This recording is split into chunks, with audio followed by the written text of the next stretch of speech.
Red Aces, Edgar Wallace. Chapter 1.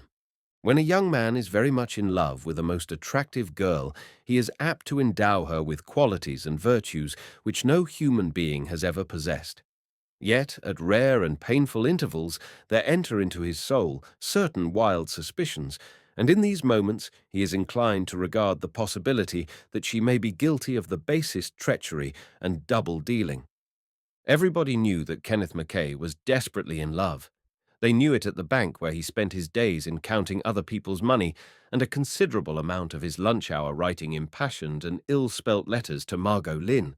His taciturn father, brooding over his vanished fortune in his gaunt riverside house at Marlow, may have employed the few moments he gave to the consideration of other people's troubles in consideration of his son's new interest.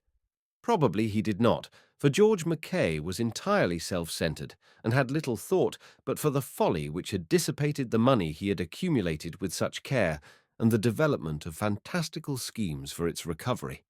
All day long, summer and winter, he sat in his study, a pack of cards before him, working out averages and what he called inherent probabilities, or at a small roulette wheel, where, alternately, he spun and recorded the winning numbers.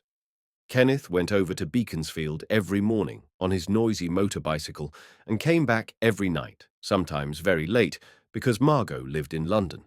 She had a small flat where she could not receive him, but they dined together at the cheaper restaurants and sometimes saw a play. Kenneth was a member of an inexpensive London club which sheltered at least one sympathetic soul. Except Mr. Rufus Mackfield, the confidant in question, he had no friends. "And let me advise you not to make any here," said Rufus.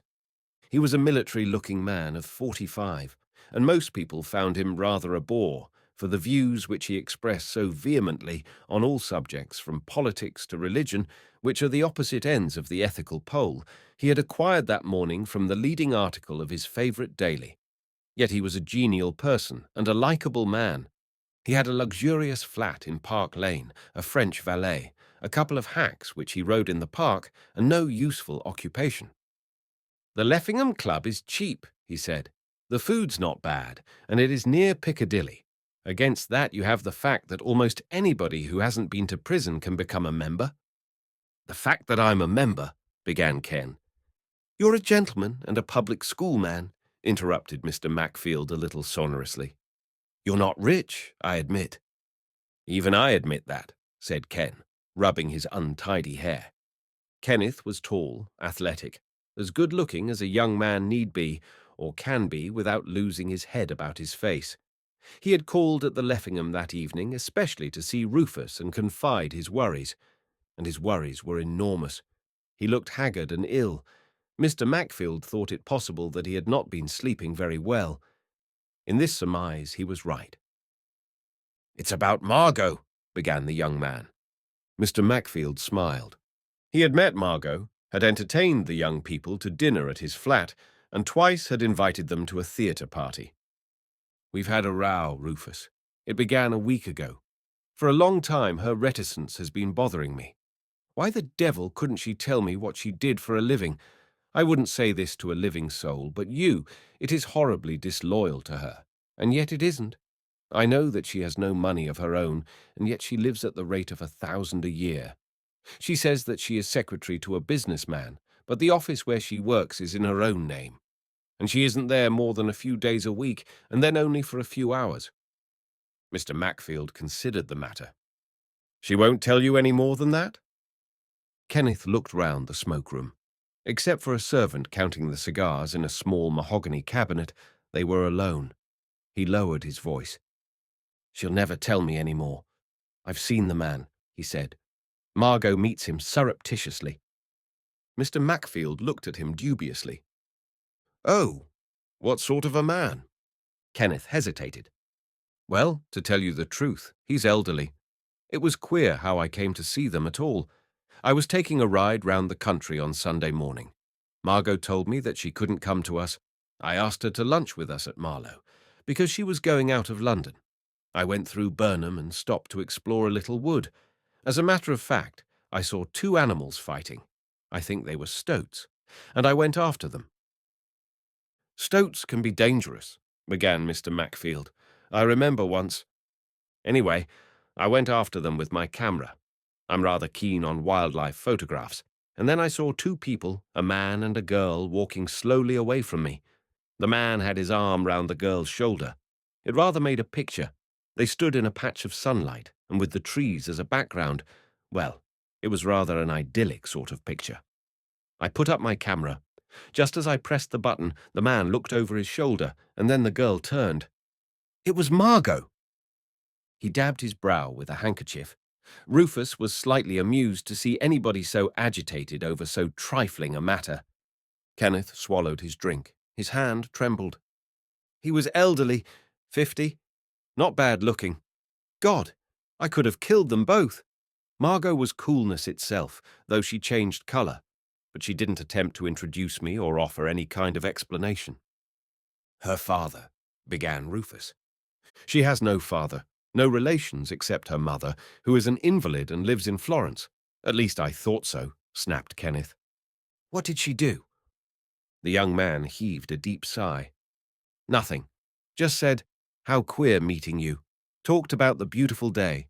And when I asked her what it all meant and what this man was to her, he had walked on and left us alone. She flatly refused to say anything. Just turned on her heel and went after him. Extraordinary, said Mr. Macfield. You have seen her since? Kenneth nodded grimly. That same night she came to Marlow to see me. She begged me to trust her. She was really wonderful.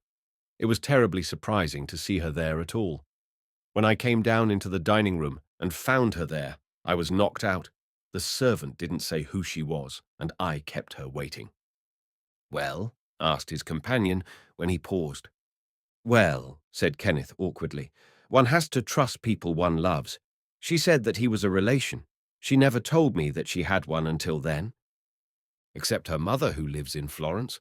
That costs money, especially an invalid mother, mused Rufus, fingering his long, clean-shaven upper lip. What is the trouble now? You've quarrelled? Kenneth took a letter out of his pocket and passed it across to his friend, and Mr. Macfield opened and read it. Dear Kenneth, I'm not seeing you any more. I'm broken-hearted to tell you this. Please don't try to see me. Please. M. When did this come? Last night. Naturally, I went to her flat. She was out. I went to her office. She was out. I was late for the bank and got a terrible roasting from the manager. To make matters worse, there's a fellow dunning me for £200. Everything comes at once. I borrowed the money for Dad. What with one thing and another, I'm desperate. Mr. Macfield rose from his chair. Come home and have a meal, he said. As for the money... No, no, no! Kenneth McKay was panic-stricken. I don't want to borrow from you. I won't. Gad! I'd like to find that old swine and throttle him. He's at the back of it. He has told her not to have anything more to do with me. You don't know his name? Number. He may live in the neighbourhood, but I haven't seen him. I'm going to do a little detective work. He added abruptly, Do you know a man named Reader? J.G. Reader. Mr. Macfield shook his head. He's a detective, explained Kenneth. He has a big bank practice. He was down at our place today. Queer-looking devil. If he could be a detective, anybody could be. Mr. Macfield said he recalled the name. He was in that railway robbery, wasn't he? J.G. Reader, yes. Pretty smart fellow, young. He's as old as... well, he's pretty old, and rather old-fashioned. Why do you mention him? Mr. Macfield was interested. I don't know. Talking about detective work brought him into my mind, I suppose. Rufus snapped his finger to the waiter and paid his bill. You'll have to take potluck, but Lamontagne is a wonderful cook. He didn't know that he was until I made him try. So they went together to the little flat in Park Lane, and Lamontagne, the pallid, middle-aged valet who spoke English with no trace of a foreign accent, prepared a meal that justified the praise of his master. In the middle of the dinner, the subject of Mr. Reader arose again. What brought him to Beaconsfield? Is there anything wrong at your bank? Rufus saw the young man's face go red. Well, there has been money missing. Not very large sums. I have my own opinion, but it isn't fair to, well, you know." He was rather incoherent, and Mr. Mackfield did not pursue the inquiry. "I hate the bank anyway. I mean the work. But I had to do something, and when I left Uppingham, the governor put me there. In the bank, I mean. Poor dear, he lost his money at Monte Carlo or somewhere. Enormous sums. You wouldn't dream that he was a gambler. I'm not grousing, but it is a little trying sometimes." Mr. Mackfield accompanied him to the door that night and shivered. "Cold. Shouldn't be surprised if we had snow," he said. In point of fact, the snow did not come until a week later.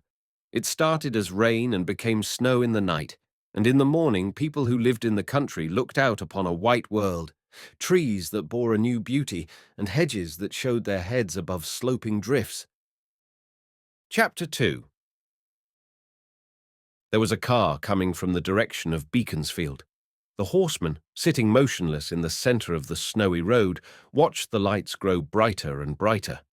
Presently, in the glare of the headlamps, the driver of the car saw a mounted policeman in the centre of the road, saw the lift of his gloved hand, and stopped the machine.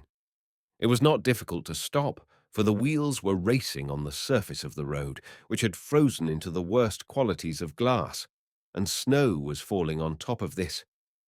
"Anything wrong?" The driver began to shout the question, and then he saw the huddled figure on the ground. It lay limply like a fallen sack, seemed at first glimpse to have nothing of human shape or substance. The driver jumped out and went ploughing through the frozen snow.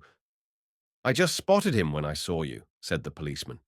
"Do you mind turning your car just a little to the right? I want the lamps full on him." He swung himself to the ground and went, heavy-footed, to where the man lay. The second inmate of the car got to the wheel and turned the machine with some difficulty so that the light blazed on the dreadful thing. The policeman's horse strayed to the side of the car and thrust in his nodding head. He alone was unconcerned. Taking his bridle with a shaking hand, the second man stepped out of the car and joined the other two. "It is old Wentford," said the policeman. "Wentford. Good God!" The first of the two motorists fell on his knees by the side of the body and peered down into the grinning face. Old Benny Wentford. "Good God!" he said again. He was a middle-aged lawyer, unused to such a horror.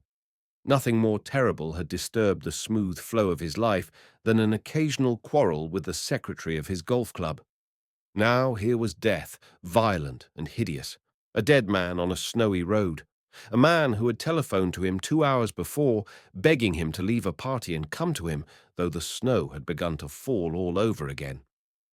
"You know Mr. Wentford. He has told me about you." "Yes, I know him. I've often called at his house. In fact, I called there tonight, but it was shut up. He made arrangements with the chief constable that I should call, The policeman stood over the body, his hands on his hips. "You stay here. I'll go and phone the station," he said. He hoisted himself into the saddle. Don't you think we'd better go?" Mr. Enwood, the lawyer, asked nervously. He had no desire to be left alone in the night with a battered corpse and a clerk whose trembling was almost audible. "You couldn't turn your car," said the policeman, which was true, for the lane was very narrow. They heard the jingle and thud of his horse's canter, and presently they heard it no more. "Is he dead, Mr. Enwood?" The young man's voice was hollow. "Yes, I think so. The policeman said so. Oughtn't we to make sure? He may only be injured." Mr. Enwood had seen the face now in the shadow of an uplifted shoulder. He did not wish to see it again. "Better leave him alone till a doctor comes. It is no use interfering in these things. Wentford. Good God! He's always been a little bit eccentric, hasn't he?" The clerk was young, and curiosity being the tonic of youth, he had recovered some of his courage. "Living alone in that tiny cottage with all his money. I was bicycling past it on Sunday, a concrete box. That is what my young lady called it. With all his money." "He is dead, Henry," said Mr. Enwood severely, "and a dead person has no property. I don't think it quite, seemly to talk of him in, his presence. He felt the occasion called for an emotional display of some kind. He had never grown emotional over clients. Least of all could this tetchy old man inspire such. A few words of prayer, perhaps, would not be out of place, but Mr. Enwood was a church warden of a highly respectable church, and for 40 years had had his praying done for him. If he had been a dissenter, but he was not. He wished he had a prayer book. He's a long time gone.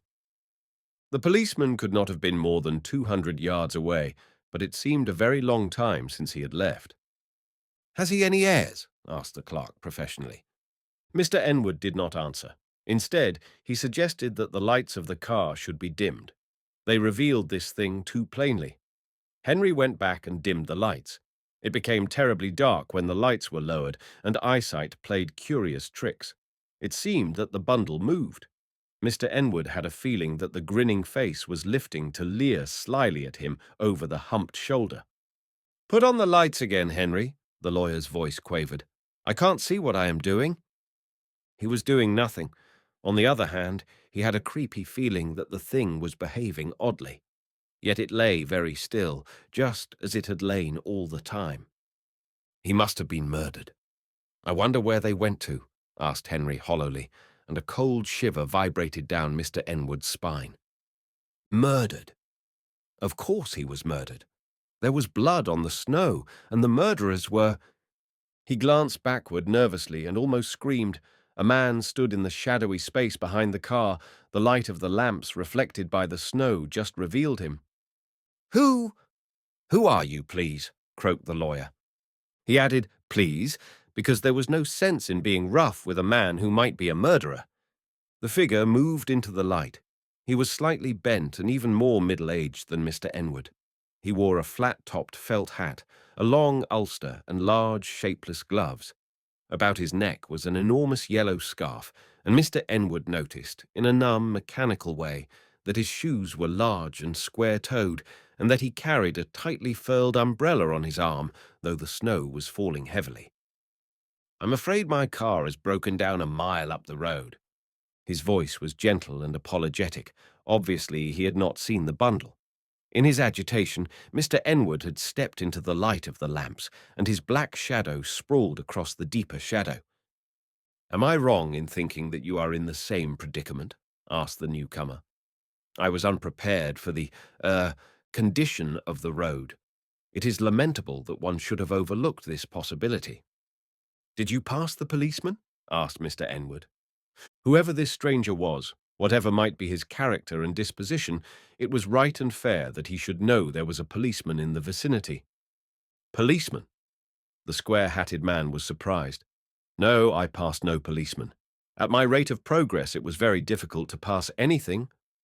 "Going towards you, on horseback, a mounted policeman," said Mr. Enwood rapidly. "He said that he would be back soon. My name is Enwood, solicitor. Enwood, Caterham and Enwood." He felt it was a moment for confidence. "Delighted," murmured the other. "We've met before. My name, is Reader, R-E-E-D-E-R. Mr. Enwood took a step forward. "Not the detective? I thought I'd seen you. Look." He stepped out of the light, and the heap on the ground emerged from shadow. The lawyer made a dramatic gesture. Mr. Reader came forward slowly. He stooped over the dead man, took an electric torch from his pocket, and shone it steadily on the face. For a long time he looked and studied. His melancholy face showed no evidence that he was sickened or pained. He said, and got up, dusting the snow from his knee.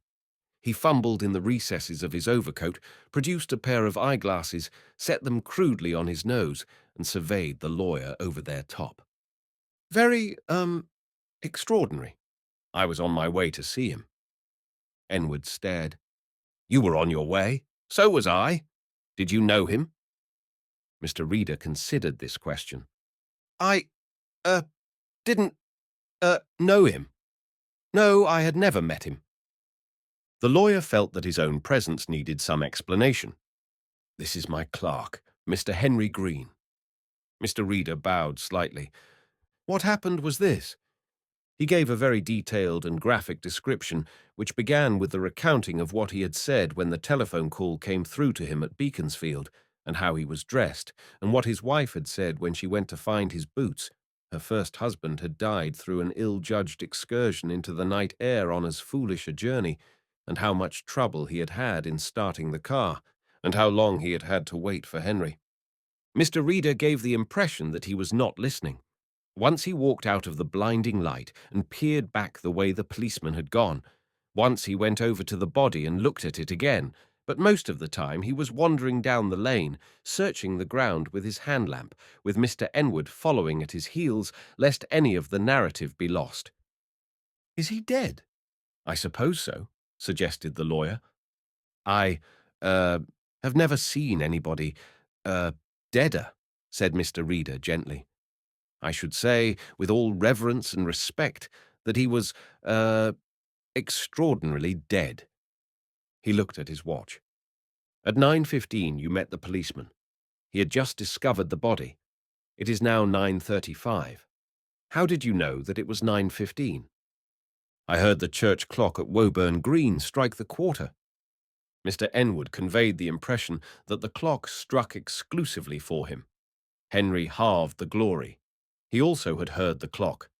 "At Woburn Green? You heard the clock?" 9:15. The snow was falling thickly now. It fell on the heap and lay in the little folds and creases of his clothes. "He must have lived somewhere about here." Mr. Reader asked the question with great deference. "My directions were that his house lay off the main road. You would hardly call this a main road. 50 yards beyond a notice board advertising land for sale. Desirable building land." Mr. Enwood pointed to the darkness. "Just there, the notice board. Curiously enough, I am the, solicitor for the vendor." His natural inclination was to emphasize the desirability of the land, but he thought it was hardly the moment. He returned to the question of Mr. Wentford's house. "I've only been inside the place once. 2 years ago, wasn't it, Henry?"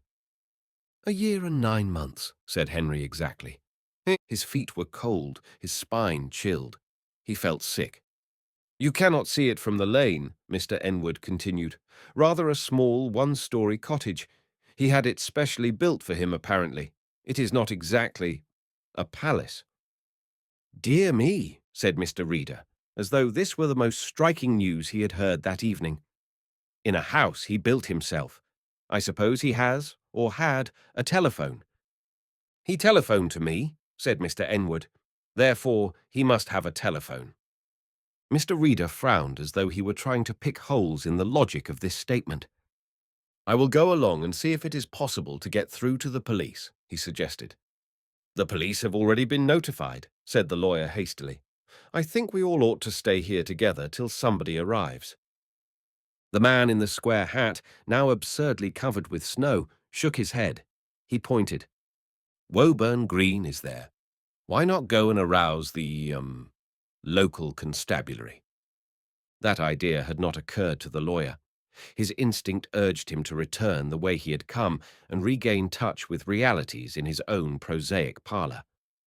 "But do you think—" He blinked down at the body. "I mean, it's hardly an act of humanity to leave him." "He feels nothing."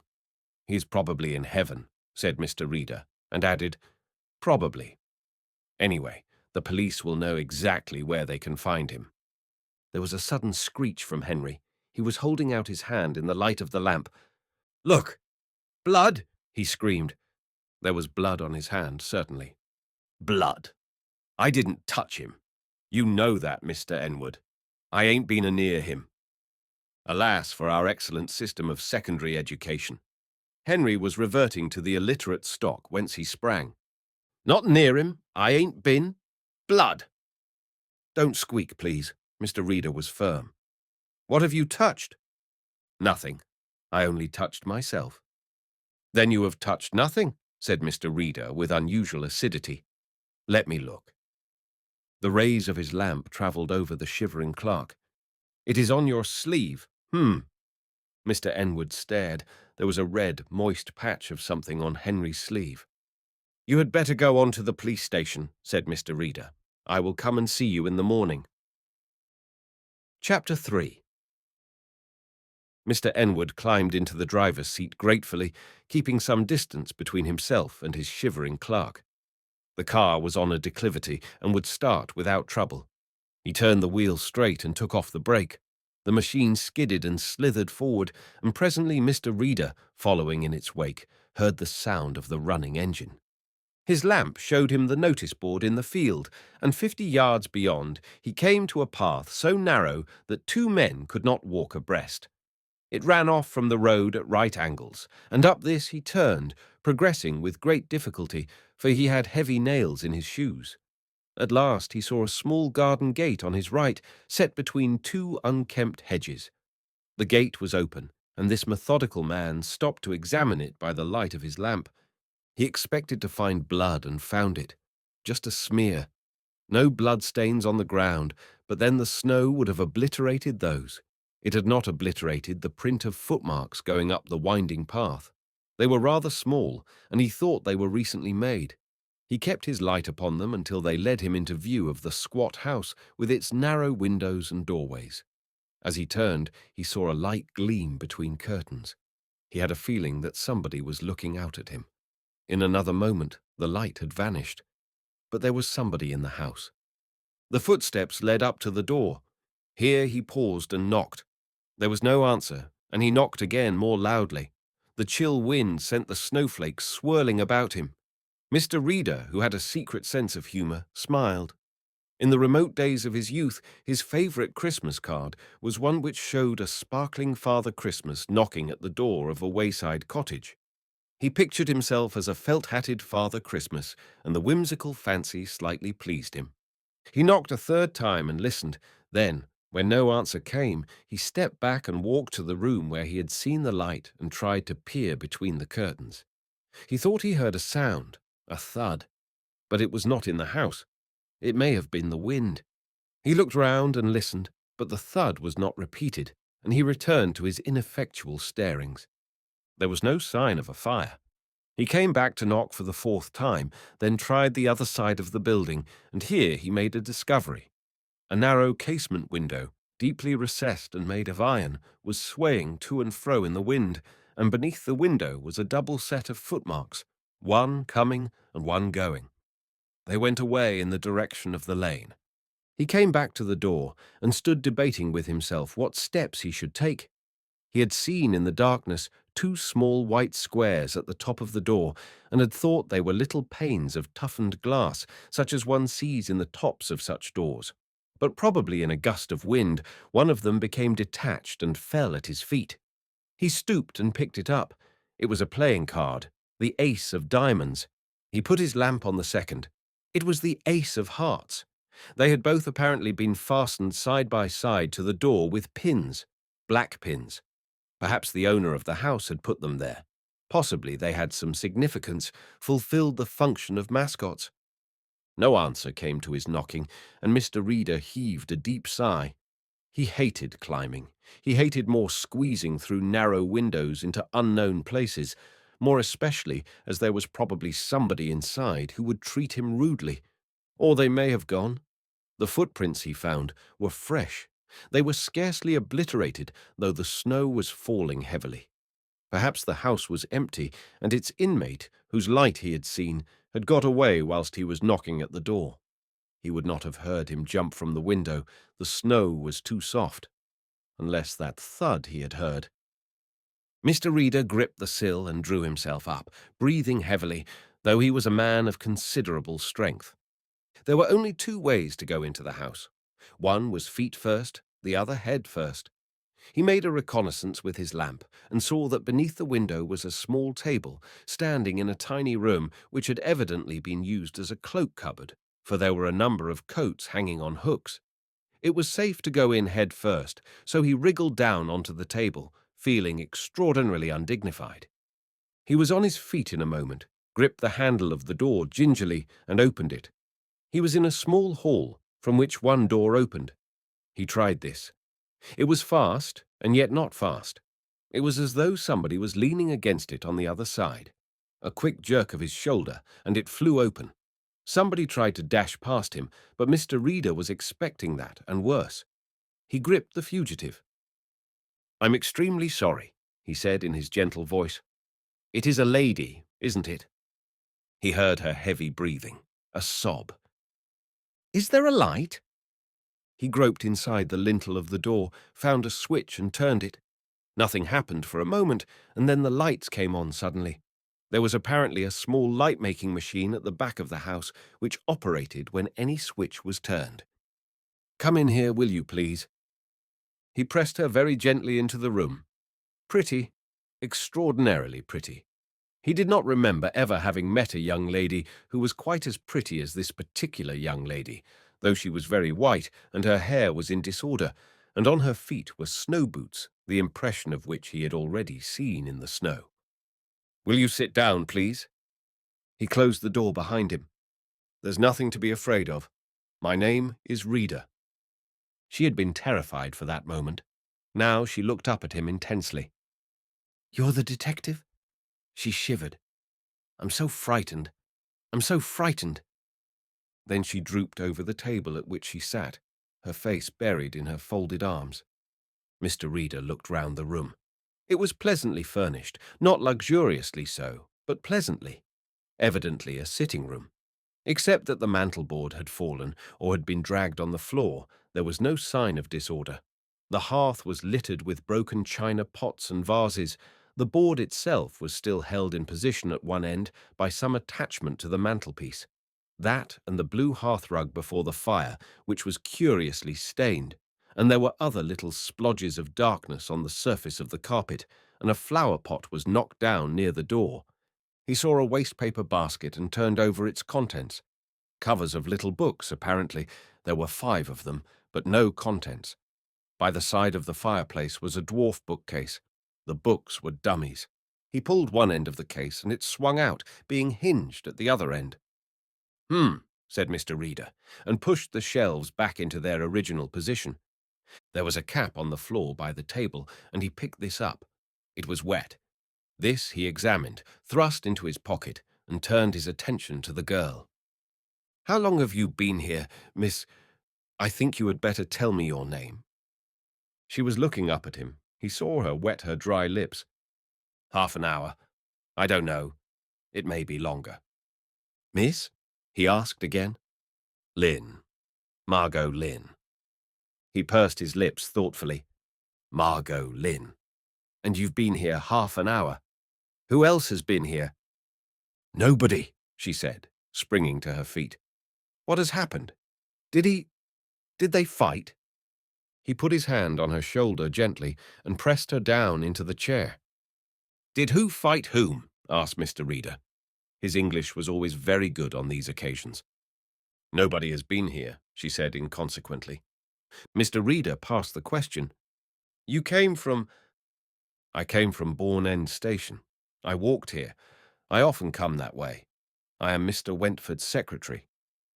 "You walked here at 9 o'clock because you're Mr. Wentford's secretary. That was a very odd thing to do." She was searching his face fearfully. "Has anything happened? Are you a police detective? Has anything happened to Mr. Wentford? Tell me, tell me." "He was expecting me. You knew that." She nodded. Her breath was coming quickly. He thought she found breathing a painful process. "He told me. Yes. I didn't know what it was about. He wanted his lawyer here, too. I think he was in some kind of trouble." "When did you see him last?" She hesitated. "I spoke to him on the telephone. Once. From London. I haven't seen him for 2 days." "And the person who was here?" asked Mr. Reader, after a pause. "There was nobody here. I swear there was nobody here." She was frantic in her desire to convince him. "I've been here half an hour, waiting for him. I let myself in. I have a key. There it is." She fumbled with trembling hands in her bag and produced a ring with 2 keys, one larger than the other. "He wasn't here when I came in. I think he must have gone to town. He is very peculiar." Mr. J.G. Reader put his hand in his pocket, took out 2 playing cards and laid them on the table. "Why did he have those pinned to his door?" She looked at him round-eyed. Pinned to his door. The outer door, said Mr. Reader, or, as he would call it, the street door. She shook her head. I've never seen them before. He's not the kind of man to put up things like that. He's very retiring and hates drawing attention to himself. He was very retiring, repeated Mr. Reader, and hated drawing attention to himself. Chapter 4. Something in his tone emphasized the tense he used. She shrank back. Was? Her voice was a whisper. He's not dead. Oh, my God. He's not dead. Mr. Reader smoothed his chin. Yes, I'm afraid. He is dead. She clutched the edge of the table for support. Mr. Reader had never seen such horror, such despair in a human face before. Was it an accident? Or... You're trying to say murder, said Reader gently. Yes, I'm very much afraid it was murder. He caught her in his arms as she fell, and laying her on the sofa, went in a search of water. The taps were frozen, but he found some water in a kettle, and filling a glass with this, he returned to sprinkle it on her face, having a vague idea that something of the sort was necessary. But he found her sitting up, her face in her hands. Lie down, my dear, and keep quiet, said Mr. Reader, and she obeyed meekly. He looked round the room. The thing that struck him anew was the revolver which hung on the wall near the right-hand side of the fireplace just above the bookcase. It was placed to the hand of anybody who sat with his back to the window. Behind the armchair was a screen, and tapping it, Mr. Reader discovered that it was of sheet iron. He went outside to look at the door, turning on the hall light. It was a very thick door, and the inside was made of quarter-inch steel plate, screwed firmly to the wood. Leading from the kitchen was the bedroom, evidently Wentford's. The only light here was admitted from an oblong window near the ceiling. There were no other windows, and about the narrow window was a stout steel cage. On the wall by the bed hung a second pistol. He found a third weapon in the kitchen, and behind a coat hanging in the hall, a fourth. The cottage was a square box of concrete. The roof, as he afterwards learned, was tiled over sheet iron, and, except for the window through which he had squeezed, there was none by which ingress could be had. He was puzzled why this man, who evidently feared attack, had left any window so large as that through which he had come. He afterwards found the broken wire which must have set an alarm bell ringing when the window was opened. There was blood on the mat in the hall, blood in the tiny lobby. He came back to where the girl was lying and sniffed. There was no smell of cordite, and having seen the body, he was not surprised. Now, my dear?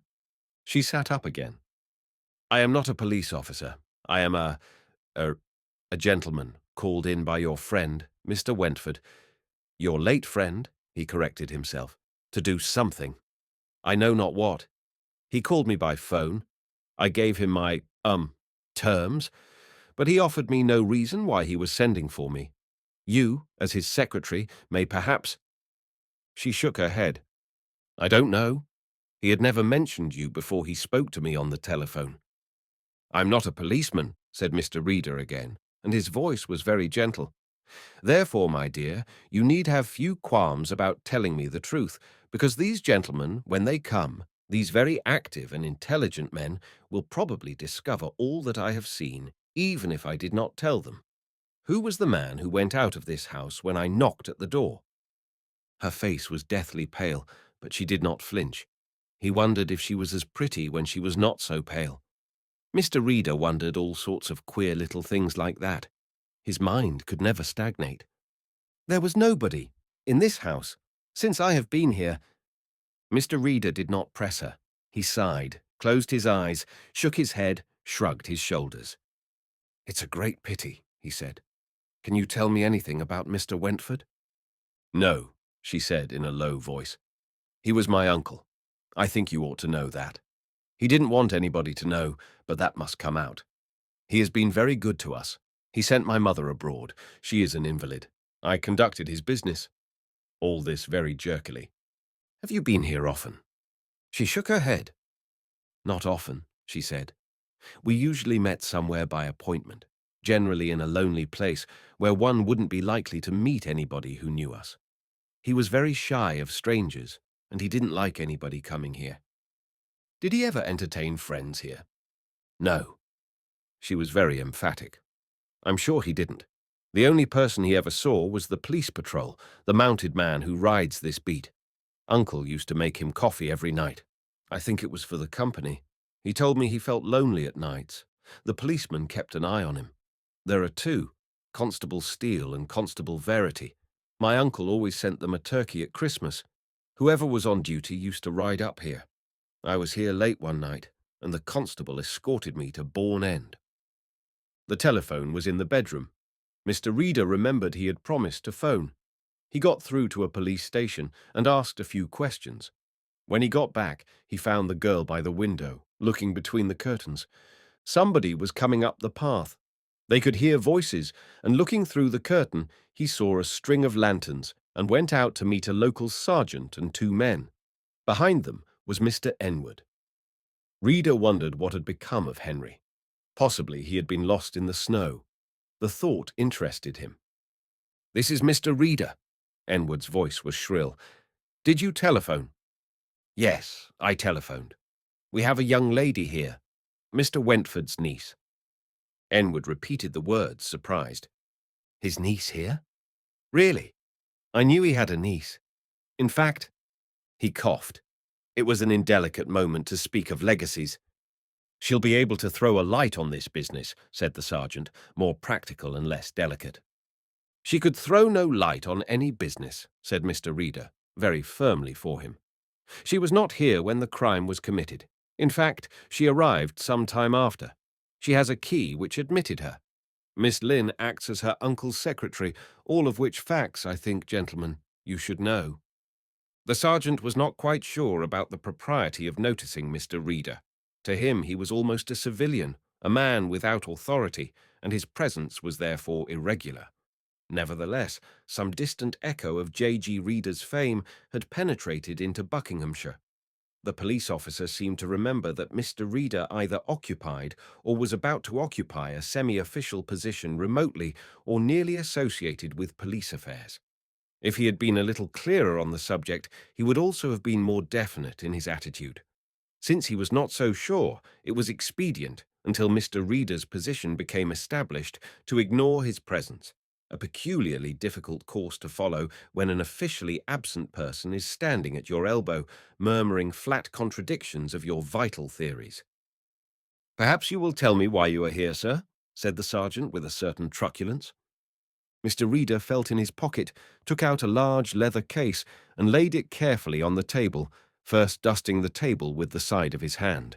This he unfolded, and took out, with exasperating deliberation, a thick pad of telegrams. He fixed his glasses and examined the telegrams one by one, reading each through. At last he shook one clear and handed it to the officer. It ran: "Wish to consult with you tonight on very important matter. Call me Woburn Green 971. Very urgent. Wentford." "You're a private detective, Mr. Reader." "More intimate than private," murmured that gentleman. "In these days of publicity, one has little more than the privacy of a goldfish in his crystal habitation." The sergeant saw something in the wastepaper basket and pulled it out. It was a small, loose-leafed book. There was another, indeed many. He piled 5 on the table, but they were merely the covers and nothing more. "Diaries," said Mr. Reader gently. "You will observe that each one is dingier than the other." "But how do you know they're diaries?" demanded the police officer testily. "Because the word diary is printed on the inside covers," said Mr. Reader, more gently than ever. This proved to be the case, though the printing had been overlooked. Mr. Reader had not overlooked it. He had not even overlooked the 2 scraps of burnt paper on the hearth, all that remained of those diaries. "There is a safe let into the wall behind that bookcase," he pointed. "It may or may not be full of clues. I should imagine it is not. But I shouldn't touch it if I were you, Sergeant," he said hastily, "not without gloves. Those detestable fellows from Scotland Yard will be here eventually, and they'll be ever so rude if they photograph a fingerprint and find it is yours." Gaoler of the yard came at 2:30. He had been brought out of his bed through a blinding snowstorm and along a road that was thoroughly vile. The young lady had gone home. Mr. Reader was sitting meditatively before the fire, which he had made up, smoking the cheapest kind of cigarette. "Is the body here?" Mr. Reader shook his head. "Have they found that mounted policeman, Verity?" Again Mr. Reader signalled a negative. "They found his horse. He was discovered on the Beaconsfield Road. It had bloodstains on the saddle." "Bloodstains?" said the startled officer. "Stains of blood," explained Mr. Reader. He was staring into the fire, the cigarette drooping limply from his mouth, on his face an air of unsettled melancholy. He did not even turn his head to address Inspector Gaoler. "The young lady has gone home, as I said. The local constabulary gave you particulars of the lady, of course. She acted as secretary to the late Mr. Wentford, and he appears to have been very fond of her, since he has left his fortune as to 2/3 to the young lady and 1/3 to his sister. There is no money in the house as far as can be ascertained, but he banks with the great central bank, Beaconsfield branch." Reader fumbled in his pocket. "Here are the 2 aces." "The 2 what?" asked the puzzled inspector. "The 2 aces." Mr. Reader passed the playing cards over his shoulder, his eyes still upon the fire. "The ace of diamonds, and I believe the ace of hearts. I am not very well acquainted with either." "Where did you get these?" The other explained, and he heard Gaoler's exasperated chuckle. "What's this? A magazine story murder?" he asked contemptuously. "I seldom read magazine stories," said Mr. Reader between yawns, "but these cards were put up after the murder." The detective examined the aces interestedly. "Why are you so sure of that? Why shouldn't they have been put up before?" J.G. groaned at his skepticism and, reaching out, took a pack of cards from a little table. "You will find the 2 aces missing from this pack. You would have also found that 2 cards had been stuck together. Blood does that, no fingerprints. I should imagine the cards were sorted over after the untimely demise of Mr. Wentford, and the 2 significant aces extracted and exhibited." The inspector made a very careful search of the bedroom and came back to find Mr. Reader nodding himself to sleep. "What did they do to the girl, these local blokes?" asked Gaoler coarsely. Reader's right shoulder came up in a lazy shrug. "They escorted her to the station and took a statement from her. The inspector was kind enough to furnish me with a copy. You will find it on this table. They also examined her hands and her clothes, but it was quite unnecessary. There is corroborative evidence that she arrived at Bourne End Station at 8:12, as she says she did. The murder was committed at 7:40, a few minutes before or after." "How the dickens do you know that?" asked the astonished officer. "Is there any proof?" Mr. Reader shook his head. "A romantic surmise." He sighed heavily. "You have to realize, my dear Gaoler, that I have a criminal mind. I see the worst in people and the worst in every human action. It is very tragic. There are moments when—" He sighed again. 7:40, he said simply. "That is my romantic surmise. The doctor will probably confirm my view.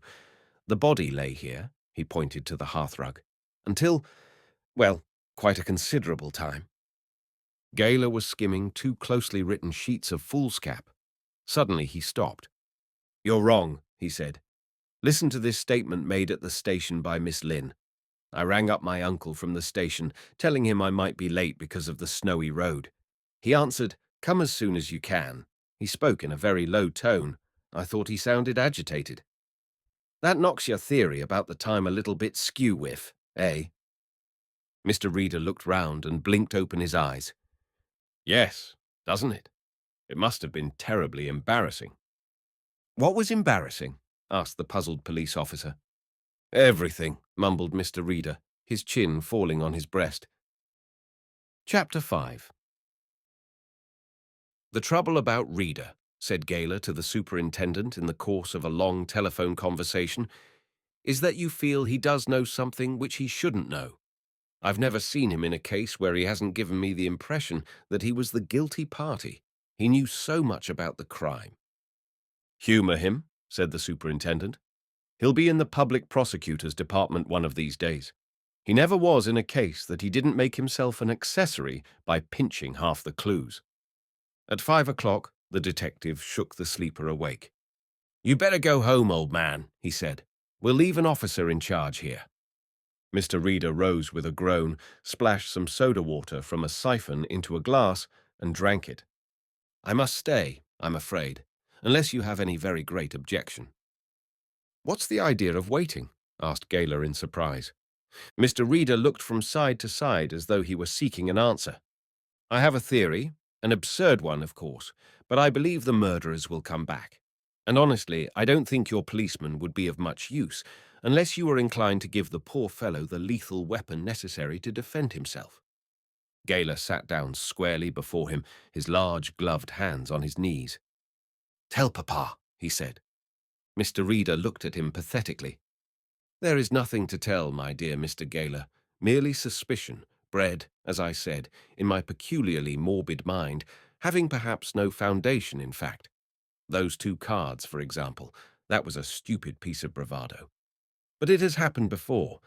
You remember the Teignmouth case and the Lavender Hill case, with the man with the slashed chest?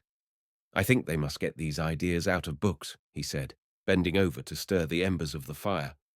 "The craze for that kind of literature must necessarily produce its reaction." Gayler took the cards from his pockets and examined them. "A bit of tomfoolery," was his verdict. Mr. Reader sighed and shook his head at the fire. "Murderers, as a rule, have no sense of humor. They are excitable people, frightened people, but they are never comic people." He walked to the door and pulled it open. Snow had ceased to fall. He came back. "Where is the policeman you propose leaving on duty?" he asked. "I'll find one," said Gayler. "There are 6 within call. A whistle will bring one along." Mr. Reader looked at him thoughtfully. "I don't think I should. Let us wait until daylight. Or perhaps you wish to go. I don't think anybody would harm you. I rather fancy they would be glad to see the back of you." "Harm me?" said Gayler indignantly, but Reader took no notice of the interruption. "My own idea is that I should brew a dish of tea and possibly fry a few eggs. I am a little hungry." Gayler walked to the door and frowned out into the darkness. He had worked with Reader before and was too wise a man to reject the advice summarily. Besides, if Reader was entering or had entered the public prosecutor's department, he would occupy a rank equivalent to superintendent. "I'm all for eggs," said Gayler, and bolted the outer door. The older man disappeared into the kitchen and came back with a kettle, which he placed upon the fire, went out again, and returned with a frying pan. "Do you ever take your hat off?" asked Gayler curiously. Mr. Reader did not turn his head, but shook the pan gently to ensure an even distribution of the boiling fat. "Very rarely," he said. "On Christmas days sometimes." And then Gayler asked a fatuous question. At least, it sounded fatuous to him, and yet subconsciously he felt that the other might supply an immediate and dramatic answer. "Who killed Wentford?" "2 men, possibly 3, said Mr. Reader instantly, "but I rather think 2. Neither was a professional burglar. One, at any rate, thought more of the killing than of any profit he might have got out of it. Neither found anything worth taking, and even if they had opened the safe, they would have discovered nothing of value. The young lady, Miss Margot Lynn, could, I think, have saved them a lot of trouble in their search for treasure. I may be mistaken here, but I rarely fall into error. Miss Margot is—" He stopped, looked round quickly. "What is it?" asked Gayler, but Reader put his finger to his lips. He rose, moving across the room to the door, which led to the tiny lobby through which he had made his entrance. He stood with one hand on the knob, and Gayler saw that in the other was a Browning pistol. Slowly he turned the handle. The door was locked from the inside. In 2 strides, Reader was at the front door, turned the key and pulled it open. Then, to the inspector's amazement, he saw his companion take 1 step and fall sprawling on his face in the snow. He ran to his assistance. Something caught him by the ankle and flung him forward. Reader was on his feet and assisted the other to rise. "A little wire fastened between the doorposts," he explained. A bright beam shot out from his electric torch as he turned the corner of the house. There was nobody in sight, but the window, which he had fastened, was open, and there were new footprints in the snow leading away into the darkness. "Well, I'm damned," said Gayler. J.G. Reader said nothing. He was smiling when he came back into the room, having stopped to break the wire with a kick. "Do you think somebody was in the lobby?" "I know somebody was in the lobby," he said. "Dear me, how foolish of us not to have had a policeman posted outside the door. You notice that a pane of glass has been cut. Our friend must have been listening there." "Was there only one?" "Only one," said Mr. Reader gravely. "But was he the one who came that way before? I don't think so." He took the frying pan from the hearth where he had put it and resumed his frying of eggs, served them on 2 plates, and brewed the tea. It was just as though death had not lurked in that lobby a few minutes before. "No, they won't come back. There is no longer a reason for our staying. There were 2, but only one came into the house. The roads are very heavy, and they may have a long way to travel, and they would not risk being anywhere near at daybreak. At 6 o'clock, the agricultural labourer, of whom the poet Gray wrote so charmingly, will be on his way to work, and they won't risk meeting him either." They had a solemn breakfast, Gayler plying the other with questions, which in the main he did not answer. "You think that Miss Lynn is in this? In the murder, I mean?" Reader shook his head. No, he said. "I'm afraid it isn't as easy as that." Daylight had come greyly when, having installed a cold policeman in the house, they plodded down the lane. Reader's car had been retrieved in the night, and a more powerful machine, fitted with chain wheels, was waiting to take them to Beaconsfield. They did not reach that place for 2 hours, for on their way they came upon a little knot of policemen and farm labourers looking sombrely at the body of Constable Verity. He lay under some bushes a few yards from the road, and he was dead. "Shot?" said a police officer. "The divisional surgeon has just seen him." Stiff and cold, with his booted legs stretched wide, his overcoat turned up and his snow-covered cap drawn over his eyes, was the officer who had ridden out from the station courtyard so unsuspectingly the night before. His horse had already been found. The bloodstains that had puzzled and alarmed the police were now accounted for. Gayler and Reader drove on into Beaconsfield. Gayler was a depressed and silent man. Mr. Reader was silent, but not depressed. As they came out into the main road, he turned to his companion and asked, "I wonder why they didn't bring their own ACES." Chapter 6. The most accurate account of the double tragedy appeared in a late edition of the Evening Post-Courier. At some hour between 8 and 10, James Verity, a member of the mounted branch of the Buckinghamshire Constabulary, and Walter Wentford, an eccentric and, it is believed, a rich recluse, were done to death in or in the vicinity of a lonely cottage in the neighbourhood of Beaconsfield. At 9:15, Constable Verity was patrolling the road and came upon a body which was afterwards identified as that of the late Mr. Wentford, who lived in a small cottage some 100 yards from the spot where the body was found. Mr. Wentford had been brutally bludgeoned and was dead when the discovery was made. Simultaneously with the discovery there appeared upon the scene Mr. Walter Enwood, a well-known Beaconsfield solicitor, and his clerk, who, at Mr. Wentford's request, were on their way to visit him. It is believed Mr. Wentford intended making a will, though no documents were found in the house to support this supposition. Leaving Mr. Enwood to watch the body, Constable Verity rode toward Beaconsfield to summon assistance. He was never seen alive after that moment. The dead man's niece, who also acted as his secretary, Miss Margot Lynn, had been summoned from London, and she, arriving at the cottage a few minutes after the body had been taken away by the unknown murderers, discovered the place in disorder, though she did not at that time suspect a tragedy. The mystery was still further complicated in the earlier hours of the dawn, when a cowboy, on his way to work, discovered the dead body of Constable Verity on the Beaconsfield side of the lane, where Mr. Wentford's body was found. He had been shot through the heart at close range. No sound of the shot had been heard, but it may be explained that there are very few houses in the neighbourhood, and snow was falling heavily.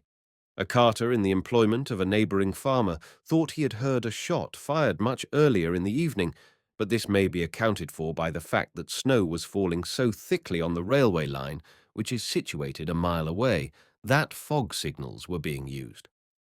Chief Detective Inspector Gaylor has been called in by the Buckinghamshire Police, and he is being assisted by Mr. J.G. Reader of the Public Prosecutor's Department. The timetable, so far as can be ascertained, is as follows. 7.0. Constable Verity left police station on patrol. September 14th. Constable Verity discovers the dead body of Mr. Wentford. 9:15. Mr. Enwood and his clerk drive up by motor car and are stopped by the constable, who rides into Beaconsfield for assistance. 6:45 நிமிடம் காலை. The body of Constable Verity is found shot dead 120 yards north of where the body of Mr. Wentford was found. Mr. Kingfeather, the sub-manager of the Beaconsfield branch of the Great Central Bank, read this account and was rightly agitated. He got to the bank very early that morning, for he had a letter to write, and his managerial office gave him the privacy he required. He was a serious man, with serious-looking spectacles on a pale, plump face. He had a little black moustache, and his cheeks and chin were invariably blue, for he had what barbers call a strong beard. The newspapers arrived as he was writing.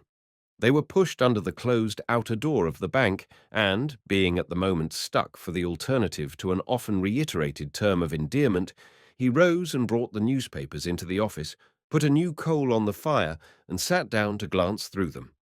There were two papers, one financial and one human. He read the latter first, and there was the murder in detail, though it had only occurred the night before. The discovery of the constable's body was not described because it had not been discovered when the paper went to press. He read and reread, his mind in a whirl, and then he took the telephone and called Mr. Enwood. That gentleman was also in his office that snowy morning, though the hour was 8. "Good morning, Kingfeather." Yes, it's true. I was practically a witness. They've found the poor policeman. Dead. Yes. Murdered. Yes. Shot. I was the last person to speak to him. Dreadful, dreadful, dreadful. That such horrors can be. I say that such horrors can be. I said that such. What's the matter with your phone? He banks with you. Really? Really? I'll come over and talk with you. Mr. Kingfeather hung up the telephone and wiped his face with his handkerchief. It was a face that became moist on the least provocation. Presently he folded the newspaper and looked at his unfinished letter. He was on the 8th page, and the last words he had written were, "Can hardly live the day through without seeing your darling face, my own." It was obvious that he was not writing to his general manager or to a client who had overdrawn his account. He added "beloved" mechanically, though he had used the word a dozen times before. Then he unfolded the paper and read of the murder again. A knock at the side door. He went out to admit Enwood. The lawyer was more important than usual. Participation in public affairs has this effect, and a news agency had telephoned to ask whether they could send a photographer, and Mr. Enwood, shivering at the telephone in his pajamas, had said yes, and had been photographed at his breakfast table at 7:30 a.m., poising a cup of tea and looking excessively grave. He would presently appear in 150 newspapers above the caption, "Lawyer who discovered his own client murdered." "It is a terrible business," said Mr. Enwood, throwing off his coat. "He banked with you. I'm in charge of affairs, Kingfeather, though heaven knows I am ignorant about 'em. I don't know how he stands. What is his credit here?" Mr. Kingfeather considered. "I'll get the ledger from the safe," he said. He locked the centre drawer of his desk, because his letter to Ina Burslem was there and other documents, but Mr. Enwood saw nothing offensive in the act of caution. Rather was it commendable. "Here is his account." Kingfeather laid the big ledger on the desk and opened it where his thumb marked a page. "Credit £3,400. Mr. Enwood fixed his glasses and looked. "Has he anything on deposit?" "Securities?" "No." "Did he come often to the bank?" "Never," said Kingfeather. "He used the account to pay bills." When he wanted ready money, he posted a bearer check, and I posted back the money. He has, of course, sent people here to cash checks. That's £600 withdrawn 5 days ago. Mr. Enwood pointed to the item. It is strange that you should point that out. It was paid over the counter 4 days ago. I didn't see the person who called for it. I was out. My clerk McKay cashed the check. Who is that? There was a gentle tapping at the door. Mr. Kingfeather went out of the room and came back with the caller. How fortunate to find you here, said J.G. Reader. He was spruce and lively. A barber had shaved him. Somebody had cleaned his boots. The account of the late Mr. Wentford. He nodded to the book. It was generally known that J.G. Reader acted for the great central bank, and the manager did not question his title to ask questions. Mr. Enwood was not so sure. This is rather a serious matter, Mr. Reader, he said, consciously grave. I am not so sure that we can take you into our confidence. Hadn't you better see the police and ask them if they are prepared to take you into their confidence? Asked Mr. Reader, with a sudden ferocity which made the lawyer recoil. Once more the manager explained the account. £600. Mr. Reader frowned. A large sum. Who was the drawer? My clerk McKay said it was a lady, heavily veiled. Reader stared at him. Your clerk McKay? Of course, a fair young man. How stupid of me. Kenneth. Or is it Carl? Kenneth, is it? Heavily veiled lady. Have you the number of the notes? Kingfeather was taken aback by the question.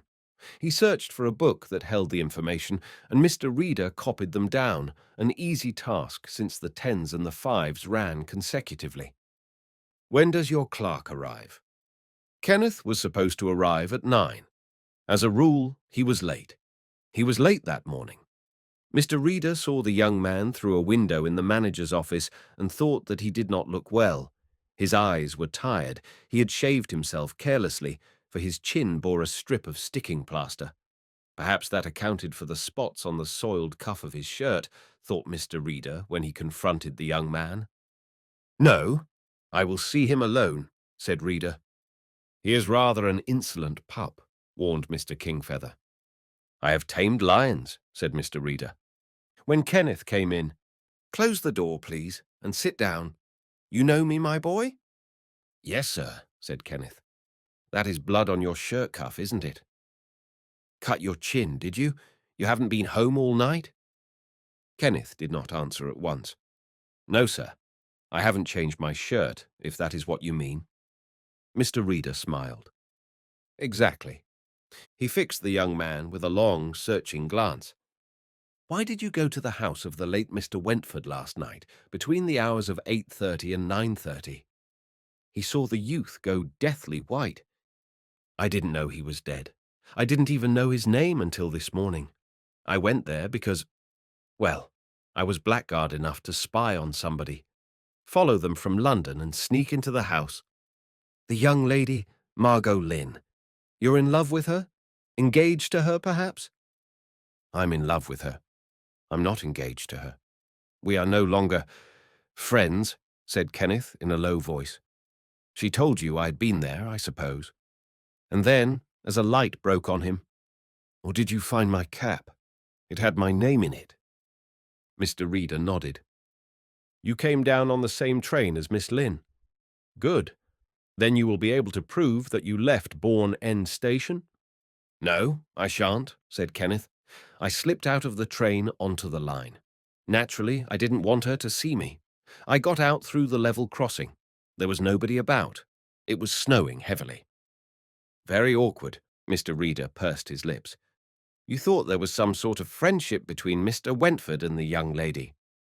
Kenneth made a gesture of despair. I don't know what I thought. I was just a jealous fool. A very long silence, broken by a coal falling from the fire onto the iron bottom of the fender. You paid out £600 the other day to a lady on Mr. Wentford's cheque.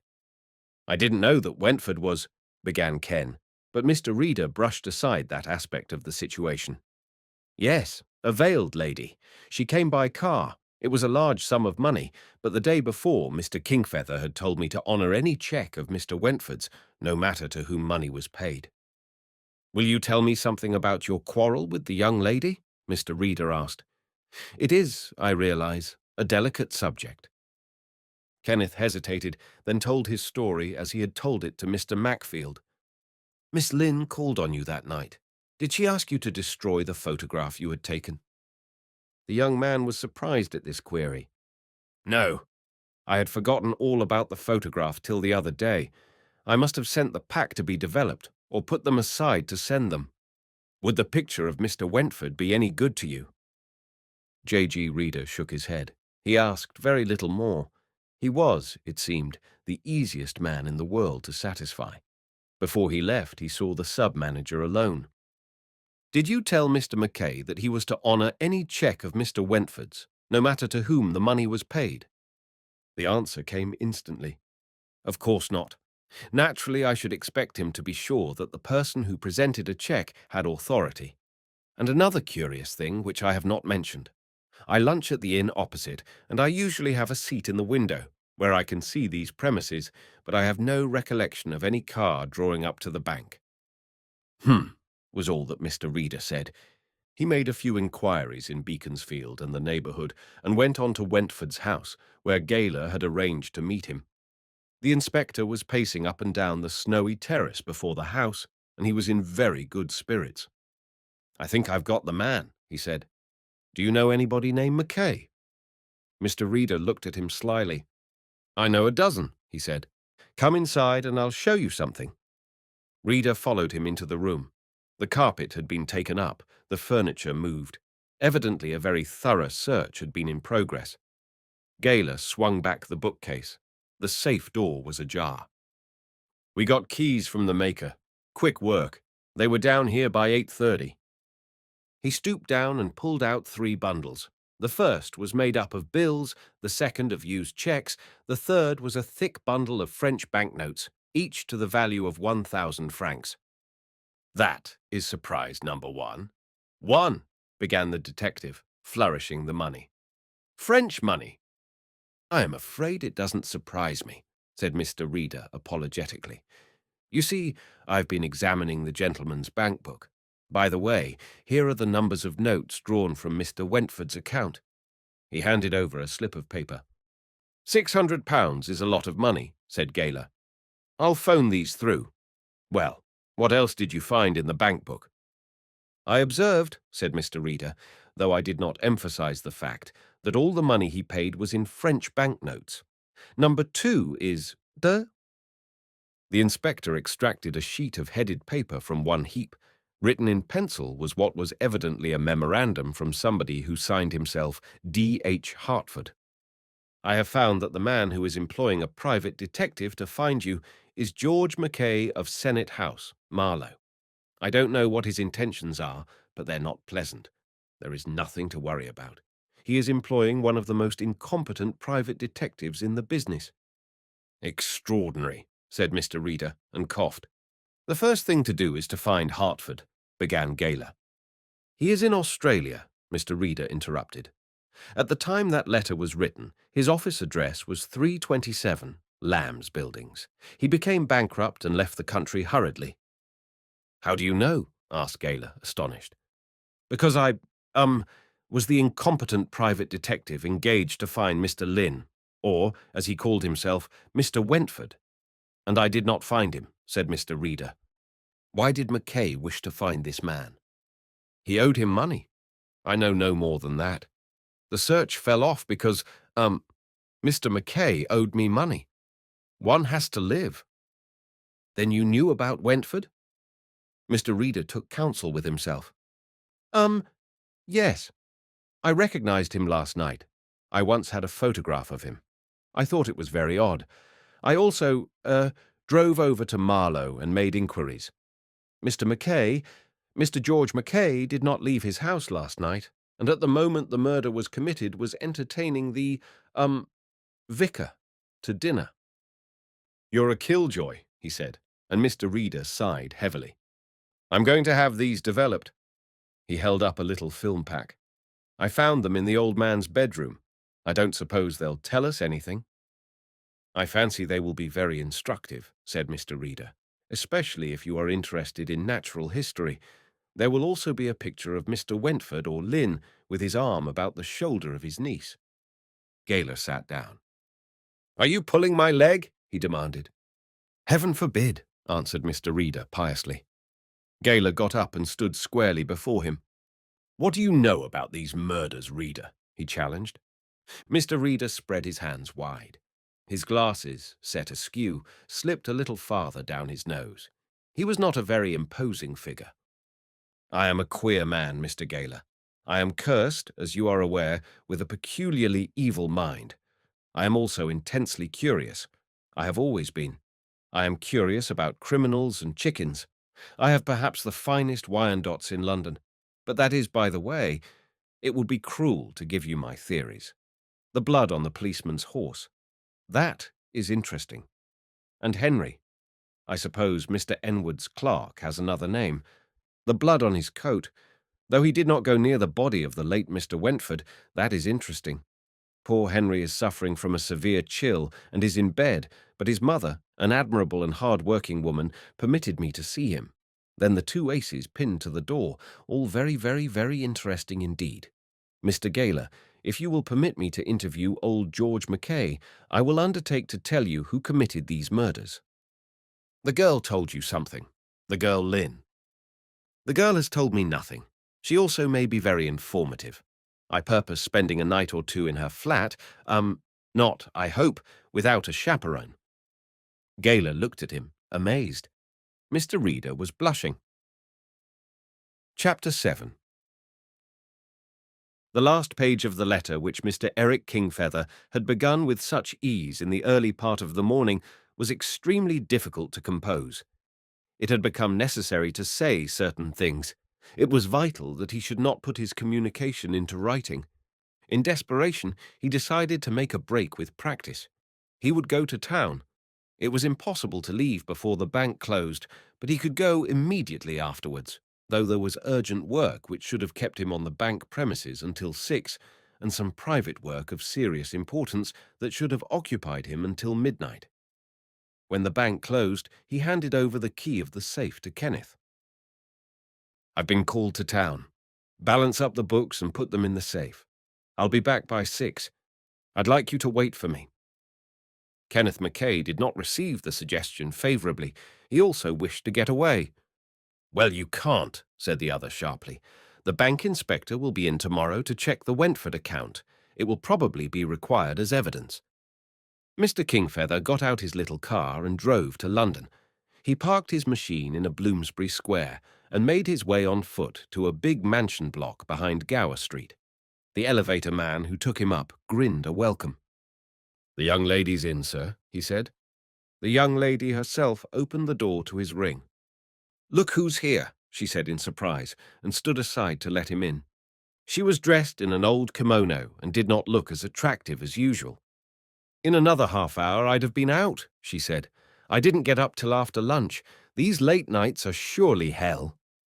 She led the way to a sitting room that was hazy with cigarette smoke.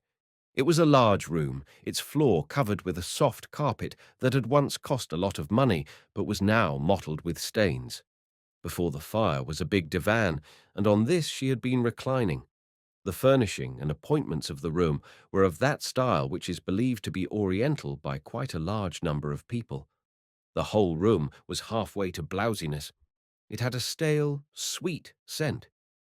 Before the fire, in a shallow basket lined with red silk, a Pekingese dog opened his weary eyes to survey the newcomer and instantly closed them again. "Well, my dear, what brings you up to town? I told you to snatch a few hours' sleep. Round about 1 you look like a boiled owl, and that's not the state to be in when you're chasing money." She was dark and good-looking by certain standards. Her figure was robust, and nature had given generously to the amplification of her visible charms. The red of her full lips was a natural red. The clear skin was of fine texture. Her face was scarcely powdered. For a very long time they talked, head to head. She was an excellent listener. Her sympathy had a sincere note. At 5:30, "Now off you pop and don't worry.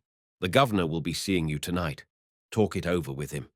I think you'd better, in case anything turns up. You know what I mean." He took a letter out of his pocket and gave it to her with an air of embarrassment. "I wrote it, or rather started it, this morning. I couldn't finish it. I mean every word I say." She kissed him loudly. "You're a darling," she said. Mr. Kingfeather came back to his office to find only a junior in charge. McKay, despite instructions to the contrary, had gone, and the sub-manager sat down to a rough examination of important books in no condition to do justice to his task. He possessed one of those slow-starting tempers that gathers momentum from its own weight. A little grievance and a long brooding brought him to a condition of senseless and unrestrainable fury. He was in this state when Kenneth McKay returned. "I asked you to stay in, didn't I?" He glowered at his subordinate. "Did you? Well, I stayed in until I finished my work. Then the bank inspector came." Mr. Kingfeather's face went white. "What did he want?" "Redmond didn't tell me he called." "Well, he did." Kenneth passed into the outer office. Kingfeather sat scribbling oddly on his blotting pad for a moment, and then for the first time saw the letter that had been placed on the mantelpiece. It was marked "Urgent, Confidential, Deliver by Hand," and was from head office. He took it up with a shaking hand, and after a long hesitation, tore the seal. There was a little mirror on the wall above the fireplace, and he caught sight of his face, and could hardly believe that that ghost of a man was himself. There was no need to read the letter twice through. Already he knew every word, every comma. He stood blinking at his reflection, and then went into the outer office. He found Kenneth collecting some personal belongings from his desk. "I suppose the inspector came about the Wentford cheque," he said. The young man looked round at him. "Wentford cheque? I don't know what you're talking about. You don't mean the cheque I cashed for the woman?" It required an effort on the manager's part to affirm this. "What was wrong with it?" "It was forged, that is all." "Forged?" Kenneth frowned at him. "Yes. Didn't the inspector say anything? He left a letter for me, didn't he?" Kenneth shook his head. "Number?" "He was surprised to find that you weren't here. I told him you had gone up to the head office. I'm getting a bit sick of lying about you. What is the yarn about this cheque?" Again it required a painful effort on the manager's part to speak. "It was forged. You've to report to head office tomorrow morning. Some of the banknotes have been traced to you. The cheque was out of your office book." It was out, yet he felt no relief. McKay was looking at him open-mouthed. "You mean the cheque that was changed by that woman?" The word "woman" irritated Mr. Kingfeather. A lady was supposed to have called, a veiled lady. "What do you mean by supposed?" demanded Kenneth. "You say that the notes were traced to me. I issued them. Is that what you mean?" "You have them, some of them, in your private possession. That's all." Incredulity showed in Kenneth's face. "I? You mean that I stole them?" Kingfeather had reached the limit of endurance. "How the hell do I know what you did?" he almost shouted. "Head office have written to say that some of the notes you paid over the counter have been traced through a moneylender named Stewart to you." The young man's face changed suddenly. "Stewart? Oh!" was all that he said.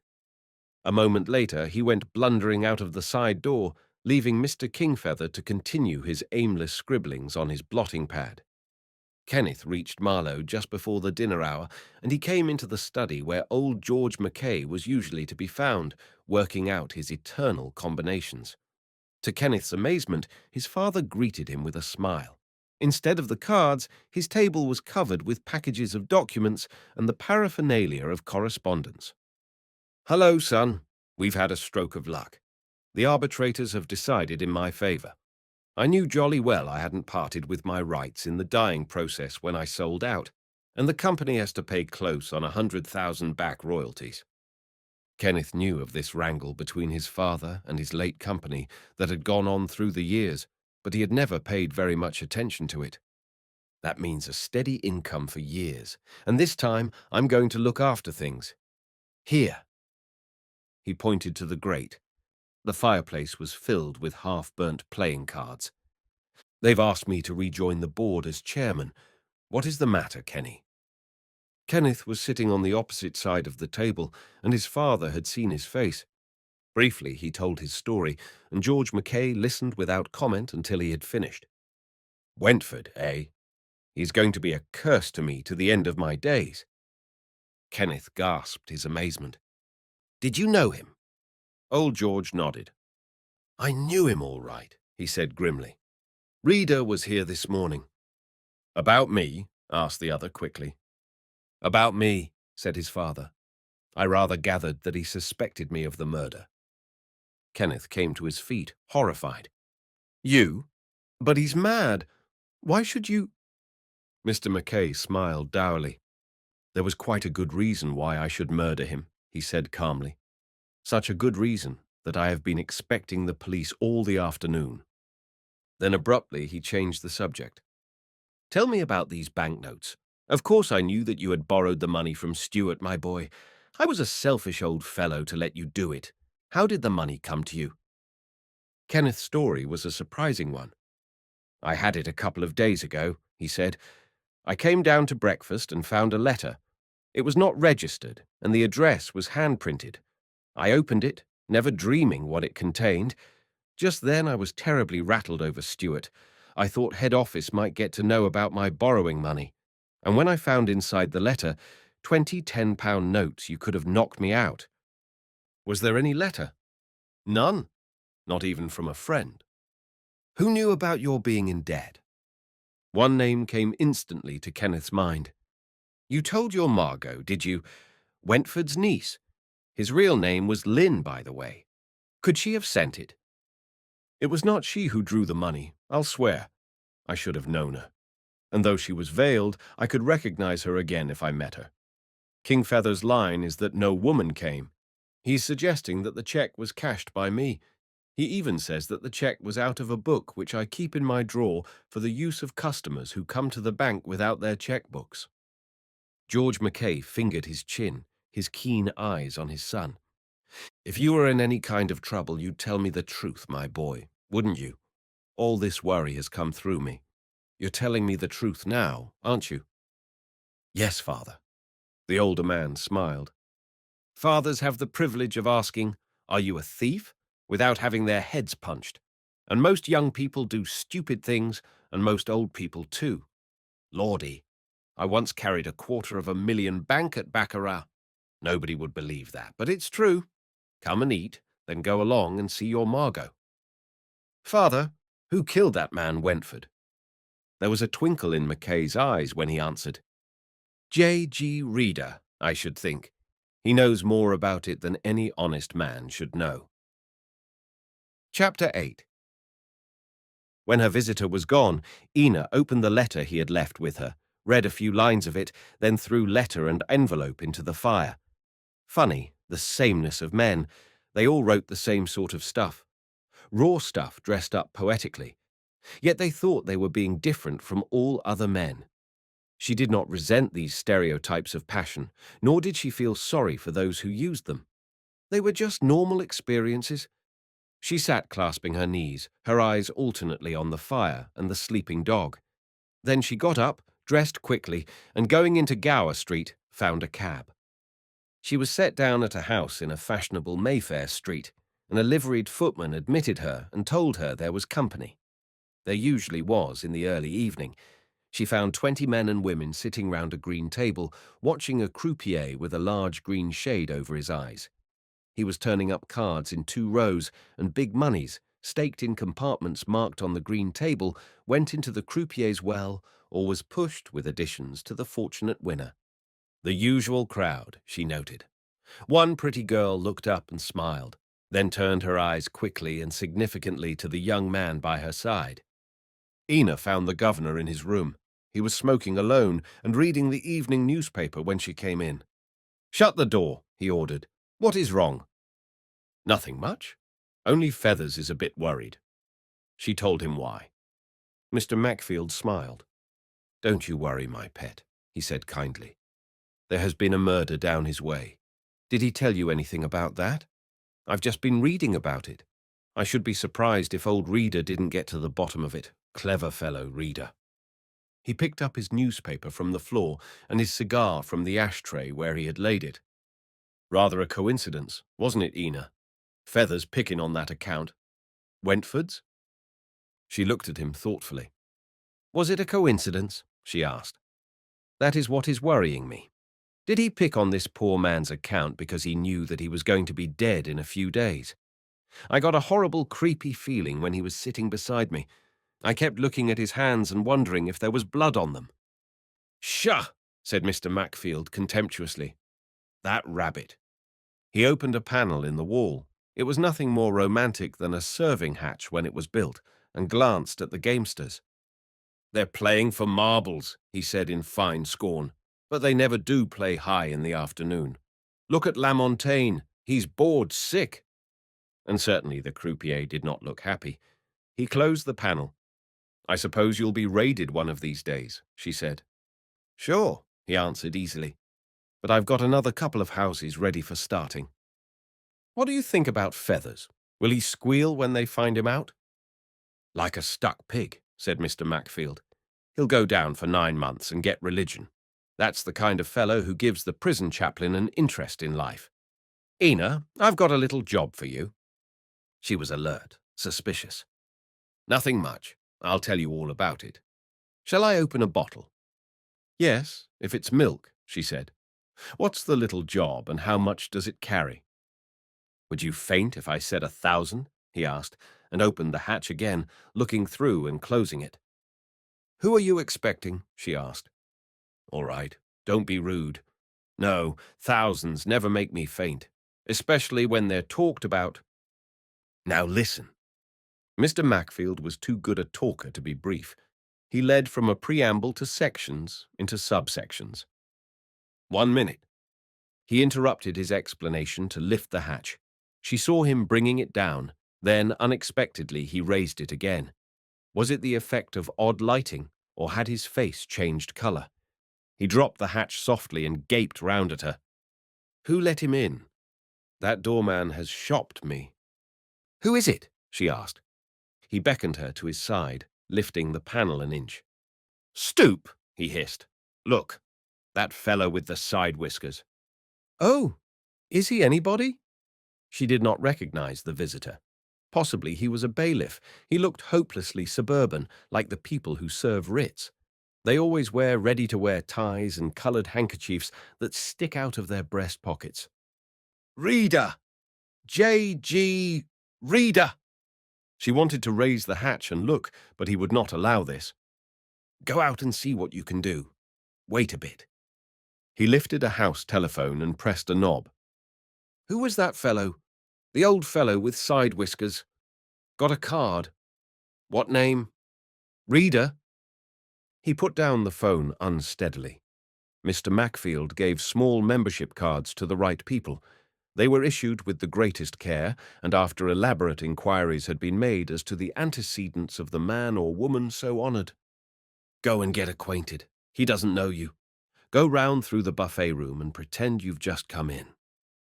When she reached the gaming room, Ina found Mr. Reader was sitting opposite the croupier. How he got that favoured chair was a mystery. His umbrella was between his knees. In front of him was a pile of treasury notes. He was punting gravely, seemingly absorbed in the game. Faites vos jeux, messieurs et mesdames, said the croupier mechanically. What does he mean by that? Asked Mr. Reader of his nearest neighbour. He means, make your bet, said the girl, who had drawn up a chair by his side. Mr. Reader made 10 coups and won £6. With this he got up from the table and recovered his hat from beneath his chair. I always think that the time to, stop playing cards is when you're winning. He imparted this truth to the young lady, who had withdrawn from the table at the same time. What a marvellous mind you have, she said enthusiastically. Mr. Reader winced. I'm afraid I have, he said. She shepherded him into the buffet room. He seemed quite willing to be refreshed at the expense of the house. A cup of tea, thank you, and a little seed cake. Ina was puzzled. Had the whole breed of busies undergone this shattering deterioration? I prefer seed to fruitcake, he was saying. Curiously enough, chickens are the same. I had a hen once, we called her Curly Toes, who could eat fruit and preferred it. She listened. She was a good listener. He offered to see her home. No. If you could drop me at the corner of Bruton Street and Berkeley Square, I don't live far from there, she said modestly. Dear me, said Mr. Reader as he signalled to a cab. Do you live in a mews too? So many people do. This was disconcerting. Perhaps you will come and see me one day. I am Mrs. Colforth Ebling, and my phone number. Do write this down. My memory is very excellent, murmured Mr. Reader. The cab drove up at that moment, and he opened the door. Ena Burslem, I will remember that. 907, Gower Mansions. He waved his hand in farewell as he got into the cab. I'll be seeing you again, my dear. Toodle-oo. Mr. Reader could on occasions be outrageously frivolous. Toodle-oo was the high water mark of his frivolity. It was not remarkable that Ena was both alarmed and puzzled.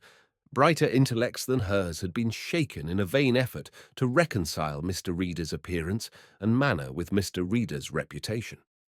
She went back into the house and told Mr. Mackfield what had happened. That man's clever, said Mackfield admiringly. If I were the man who had killed Wentworth, or whatever his name is, I'd be shaking in my shoes. I'll walk round to the Leffingham and see if I can pick up a young gamefish. And you'd better dine with me, Ena. I'll give you the rest of the dope on that business I was discussing. The Leffingham Club was quite useful to Mr. Mackfield. It was a kind of potting shed, where likely young shoots could be nurtured before being bedded out in the gardens of chance. Even Kenneth McKay had had his uses. When Mr. Reader reached Scotland Yard, where they had arranged to meet, he found Inspector Gaylor charged with news. We've had a bit of luck, he said. Do you remember those banknotes? You took their numbers, you remember. They were paid out on Wentford's account. Oh, yes, said Mr. Reader.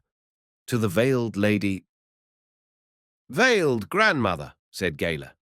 We have traced £200 worth to a moneylender. They were paid by Kenneth McKay, the bank clerk who cashed the cheque, and here is the cheque. He took it from a folder on his desk. The signature is a bad forgery. The cheque itself was not torn from Wentford's chequebook, but from a book kept at the bank under McKay's charge. Astounding, said Mr. Reader. Isn't it? Mr. Gaylor was smiling. So simple. I had the whole theory of the murders given to me tonight. McKay forged and uttered the note, and to cover up his crime killed Wentford. And you instantly arrested him. Am I a child in arms? Asked Gaylor reproachfully. No, I questioned the lad.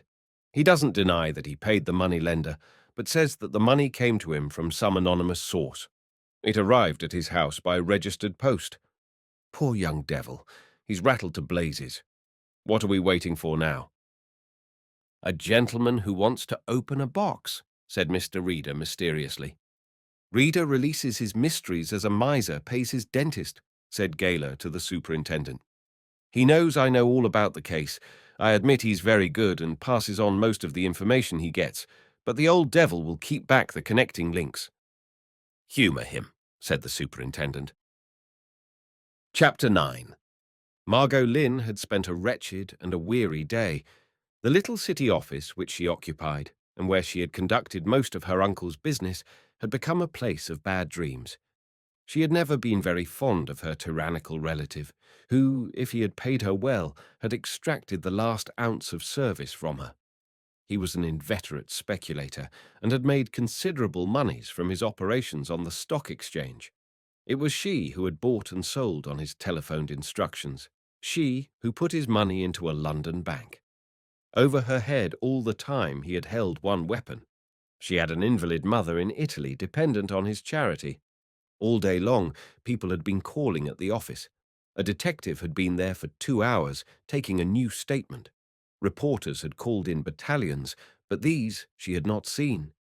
Mr. Reader had supplied her with an outer guard, a hard-faced woman who held the pressmen at bay. But the police now knew everything there was to know about Wentford's private affairs, except one thing. She was keeping faith with the dead in this respect, though every time she thought of her reservation, her heart sank. She finished up her work and went home, leaving the building by a back door to avoid the patient reporters. They were waiting for her at her flat, but the hard-faced Mrs. Gribble swept them away. Once safely in the flat, a difficulty arose. How could she tactfully and delicately dismiss the guard which Mr. Reader had provided?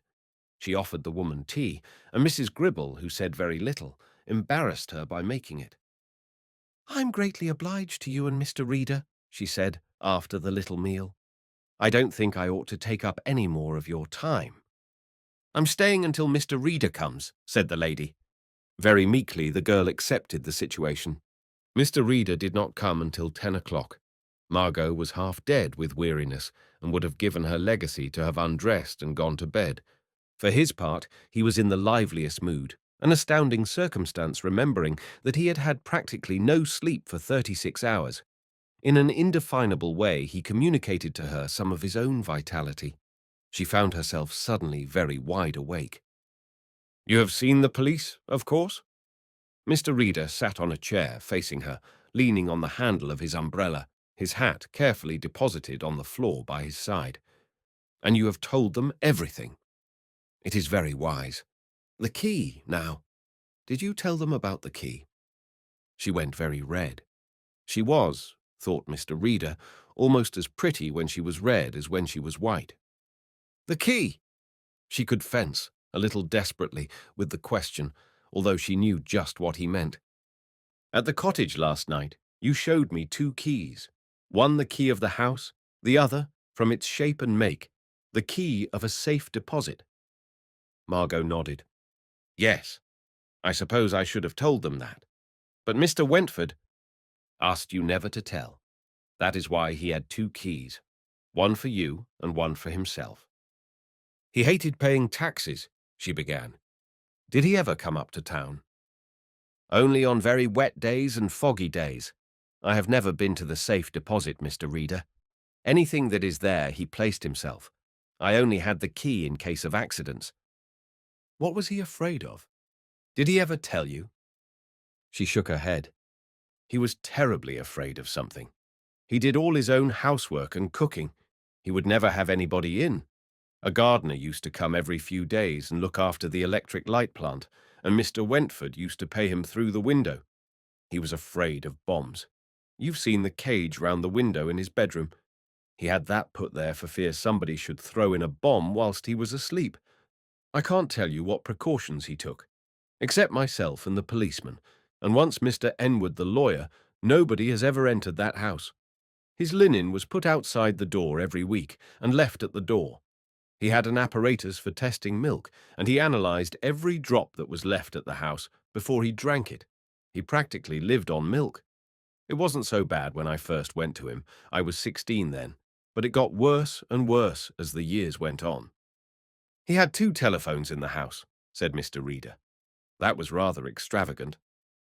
"He was afraid of being cut off. The second one was connected by underground wires. It cost him an awful lot of money." She heaved a deep, relieved sigh. "Now I've told everything, and my conscience is clear. Shall I get the keys?" "They are for Mr. Gaylor," said Mr. Reader hastily. "I think you had better keep them and give them to nobody else, not even to the person who calls tonight." "Who is calling tonight?" she asked. Mr. Reader avoided the question. He looked at Mrs. Gribble, grim and silent. "Would you mind, waiting outside?" The obedient woman melted from the room. "There is one point we ought to clear up, my dear young friend," said Mr. Reader in a hushed voice. "How long had you been in your uncle's house when Mr. Kenneth McKay appeared?" If he had struck her, she could not have wilted as she did. Her face went the colour of chalk, and she dropped into a chair. "He came through the window into the little lobby. I know all about that. But how long after you arrived?" She tried to speak twice before she succeeded. "A few minutes," she said, not raising her eyes. Then suddenly she sprang up. "He knew nothing about the murder. He was stupidly jealous and followed me. And then I explained to him, and he believed me. I looked through the window and saw you and told him to go. That is the truth. I swear it is. He patted her gently on the shoulder. I know it is the truth, my dear. Be calm, I beg of you. That is all I wanted to know. He called Mrs. Gribble by name. As she came in, they heard the bell of the front door ring. It was followed by a gentle rat-tat. Who would that be? Asked Margot. She was still trembling. It may be a reporter. It may not be. Mr. Reader rose. If it is some stranger to see you on urgent business, perhaps you would be kind enough to mention the fact that you are quite alone. He looked helplessly round. That, he pointed to a door, is the drawing room, she said, hardly noticing his embarrassment. Very excellent. He was relieved. Opening the door, he waved Mrs. Gribble to precede him. If it should be reporters, we will deal with them, he said, and closed the door behind him. There was a second ring of the bell as Margot hurried to the door. Standing outside was a girl. She was elegantly dressed, was a little older than Margot, and unusually pretty. Can I see you, Miss Lynn? It is rather important. Margot hesitated. Come in, please, she said at last. The girl followed her into the sitting room. All alone? She said lightly. Margot nodded. You're a great pal of Kenneth's, aren't you? She saw the colour come into Margot's face and laughed. Of course you are. And you've had an awful row. I have had no awful row, said Margot quietly. He's a jealous boy. They all are, my dear. I always say there is no better proof that a man is gone on you. He's a darling boy, and he's in terrible trouble. Trouble? What kind of trouble? Asked Margot quickly. Police trouble. The girl swayed and caught at the back of a chair. Don't get upset. Ina was enjoying her part. He'll be able to explain everything. But he said he believed me. She was on the point of betraying the presence of the hidden Mr. Reader, but checked herself in time. Who said so? Asked Ina curiously. A copper. Policeman, I mean. Don't take any notice of that kind of trash. They'd lie to save a car fare. We know that Kenneth didn't forge the cheque. Margot's eyes opened wide in amazement. Forge a cheque? What do you mean? I don't understand what you are talking about. For a moment, Ina was nonplussed. If this girl did not know about the forgery, what was agitating her? The solution of this minor mystery came in a flash. It was the murder. Kenneth was in it. She went cold at the thought. Oh, my God, I didn't think of that, she gasped. Tell me about this forgery, began Margot, and then her visitor remembered her errand. I want you to come along and see Kenneth. He's waiting for you at my flat. Naturally, he can't come here. He'll tell you everything. Margot was bewildered. Of course I'll come, but... Don't but, my dear. Just slip into your things and come along. Kenneth told me to ask you to bring all the keys you have. He said they can prove his innocence. Dear, dear, dear, said a gentle voice, and Ina flung round to face the man who had come into the room. She was trapped and knew it. That old devil. The key of the larder now. Would that be of any use to you? Asked Mr. Reader in his jocular mood. Or the key of Wormwood Scrubs? Hello, Reader. The girl was coolness itself. I thought you were alone, young lady. I did not know you were entertaining Mr. and Mrs. Reader. Such an outrageous statement made Mr. Reader blush, but it did not confuse him. Nor did Mrs. Gribble seem particularly distressed. This lady is Mrs. Gribble, of my department, he said gravely. She must have some use, said Ina. She picked up her coat, which she had taken off. I'll phone you later, Miss Lynn. The cells at Bow Street Police Station are hygienically equipped, but they have no telephones, said Mr. Reader, and for the first time in many years, Ina lost her nerve. What's the idea? Cells, she demanded loudly. You've got nothing on me. We shall see. Will you step this way? He opened the door of the drawing room. I should like to have a few words with you. He heard a knock at the outer door and looked at Margot. I shall be on hand, he said. She went to the door and fell back at the sight of her visitor. It was Kenneth McKay. He looked at her gravely and without a word took her into his arms and kissed her. He had never kissed her that way before. "Can I see you?" She nodded and took him back to her room. The other three had disappeared. "It is only right that you should know, darling, that I'm in terrible trouble. I've just come from home, and I suppose the police are after me. They may be after my father, too. He knew Wentford, hated him. I didn't dream that. Ken, what about you? Why do the police want you?" He looked at her steadily. "It is about a forged check. Some of the money has been traced to me. Darling, I've come to ask you something, and I want you to tell me the truth. King Feather as good as told me I was a liar when I said I'd cashed it for a veiled woman. I don't mind really what he says. He's a crook, that fellow. Money has been missing from the bank. They sent old Reader down weeks ago." "How did they trace money to you?" she interrupted. "And what do you want me to tell you?" "You knew that I owed money. I told you." She nodded. "And how worried I was about it. I can't remember whether I told you how much I owed." She shook her head. "You didn't," she said, and he drew a long breath. "Then it wasn't you," he said. He described the arrival of the letter containing the banknotes. £200, and of course, I wanted the money badly. "Who else knew that you were short of money?" she asked. "Oh, everybody." He was in despair. "I blabbed about it. King Feather said that he never ordered me to cash any cheque that came, and that the story of a veiled woman who arrived by car from London when he was out at lunch was all moonshine. Hello!" He saw the door of the drawing-room opening and gasped at the sight of Mr. Reader. "It wasn't moonshine, my young friend," said Mr. Reader. "In fact, I have interviewed a garage keeper who filled up the tank of the lady's car and incidentally saw the lady." He turned to the room and beckoned Ina. Kenneth stared at her. "Well," she said defiantly, "do you think you'll know me again?" "I know you now," he said huskily. "You're the woman who cashed the cheque." "That's a damned lie," she screamed. "Shh," said Mr. Reader, shocked. "I've never seen him before," she added, and Margot gasped. "But you told me." "I've never seen him before," insisted the woman. "You'll see him again," said Mr. Reader gently. "You on one side, the wrong side, of the witness box, and he on the other." Then she lost her head. "If there was a swindle, he was in it," she said, speaking rapidly. "You don't suppose any clerk would pay out £600 to somebody he had never seen before unless he had his instructions and got his corner?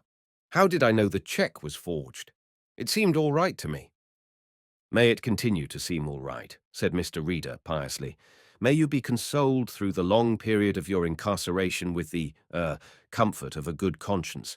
I think you will get 3 years, but if your previous convictions influence the judge, I fancy you will get 5. Ina collapsed. "You can't charge me," she whimpered. "I didn't forge anything." "There is a crime called uttering," said Mr. Reader. "Uttering, knowing to be forged. Will you take the young lady's arm, Mrs. Gribble? I will take the other. Probably we shall meet a policeman en route. And did I say anything about conspiracy? That is also an offence. Mind that, Matt, Mrs. Gribble." Chapter 10. There was some rather heavy play at Mr. Mackfield's private establishment, heavier than usual, and this gave the proprietor of the house cause for uneasiness. If Mr. Reader had reported his visit that afternoon to the police, and they thought the moment expedient, there would be a raid tonight, and in preparation for this all the doors leading to the mews at the back were unfastened, and a very powerful car was waiting with its engine running. Mr. Mackfield might or might not use that method of escape. On the other hand, he could follow his invariable practice, which was to appear amongst those present as a guest. A fairly simple matter, because he was not registered as the proprietor of the house, and he could trust his servants. Certainly the car would have its uses if everything went right and there was no untoward incident. Just lately, however, there had been 1 or 2 little hitches in the smooth running of his affairs, and, being superstitious, he expected more. He looked at his watch. His appointment with Ina was at midnight, but she had promised to phone through before then. At 9:15, as he stood watching the players, there came a newcomer at the tail of 3 others.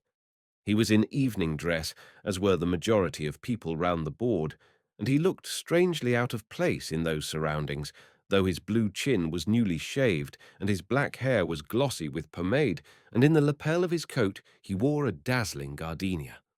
Mr. Mackfield watched him wander aimlessly around the table, and then caught his eye and indicated that he wished to see him.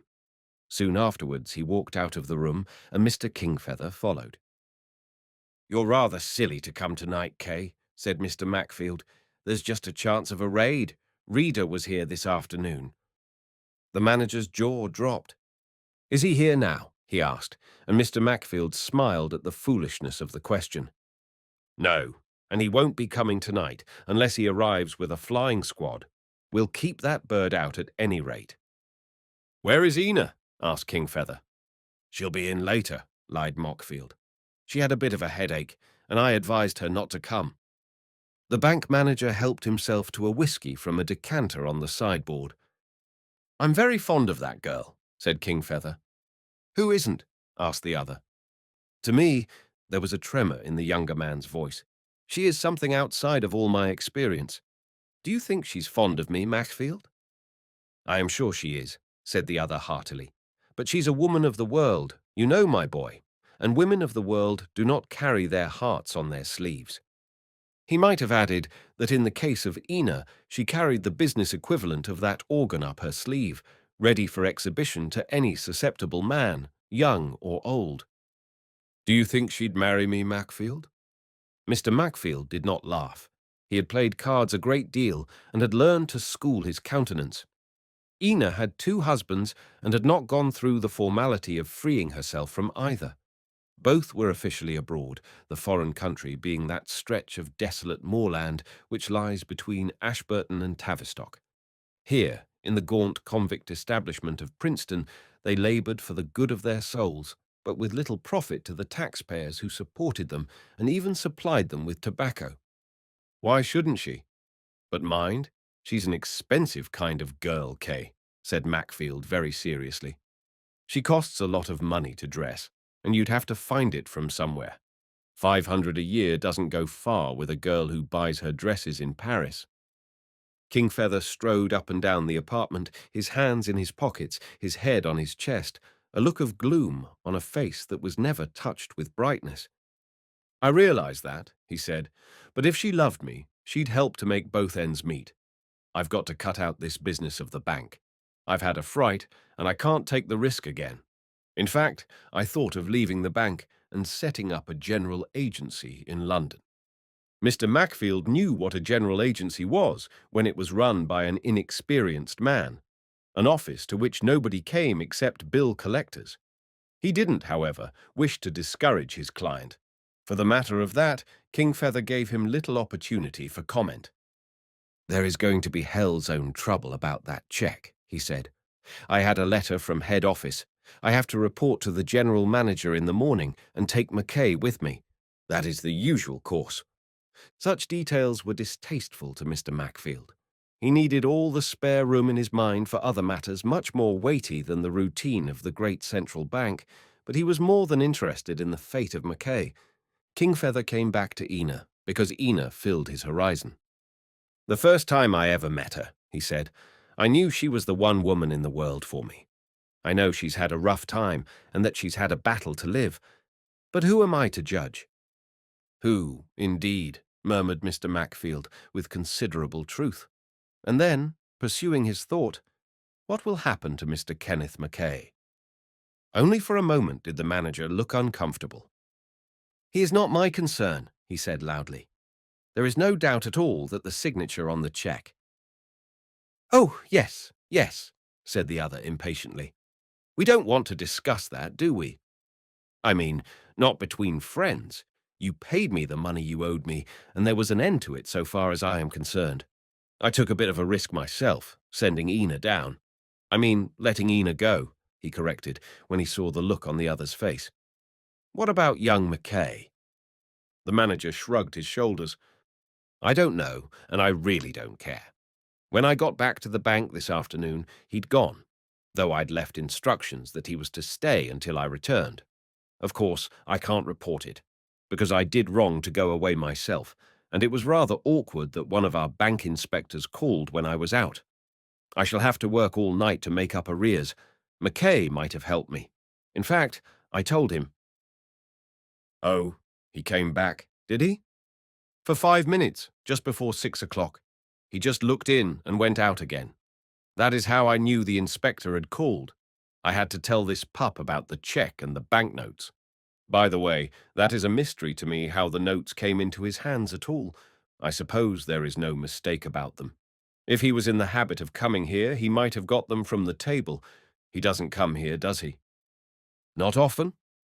Mr. Mackfield might have added that nobody came to that place unless they had a certain amount of surplus wealth or the means by which easy money could be acquired. There were quite a number of his clients who were in almost exactly the same position as Mr. Kingfeather, people in positions of trust, men who had the handling of other people's money. It was no business of Mackfield's how that money was obtained, so long as it was judiciously spent. It was his boast that his game was straight, as indeed it was, up to a point. He had allowed himself throughout life a certain margin of dishonesty, which covered both bad luck and bad investments.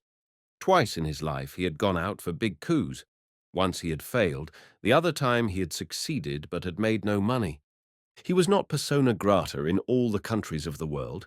If he had arrived at Monte Carlo, he would have left by very nearly the next train, or else the obliging police would have placed a motor car at his disposal to take him across to Nice, a resort which isn't so particular as to the character of her temporary visitors.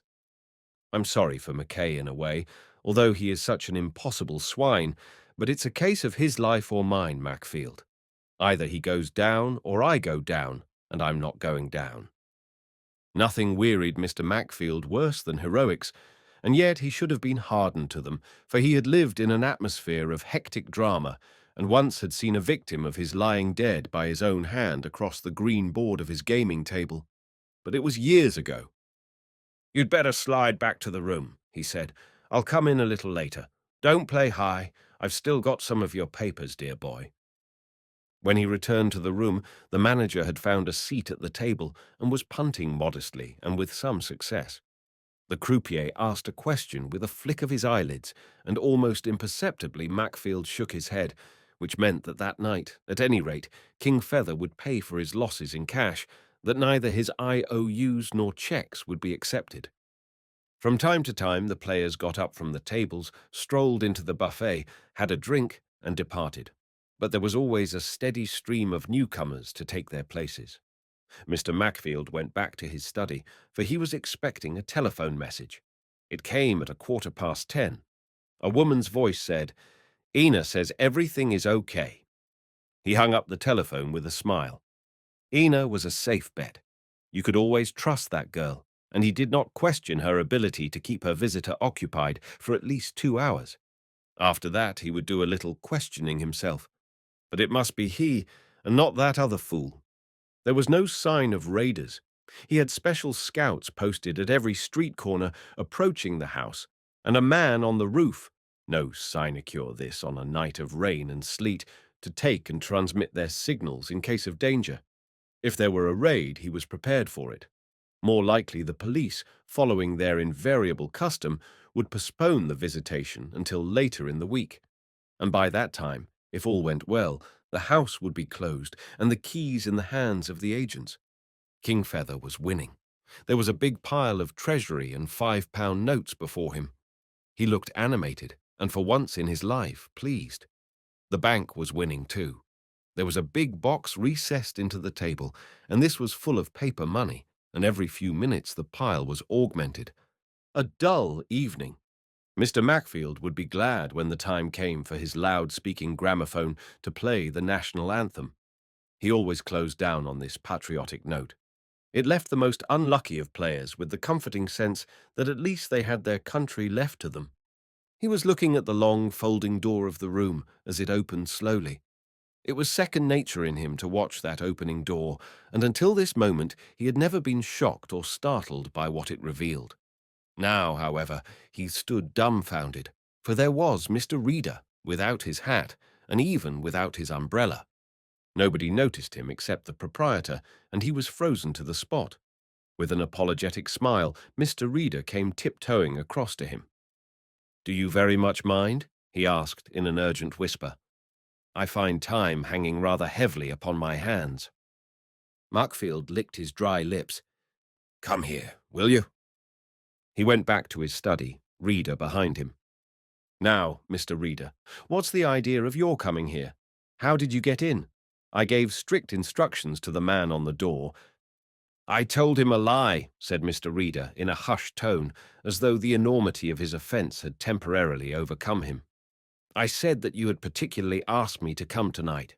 That was very wrong, and I am sorry. The truth is, Mr. Macfield, even the most illustrious of men have their little weaknesses. Even the cleverest and most law-abiding their criminal instincts, and although I am neither illustrious nor clever, I have the frailties of my, humanity. Not, I would add, that it is criminal to play cards for money, far from it.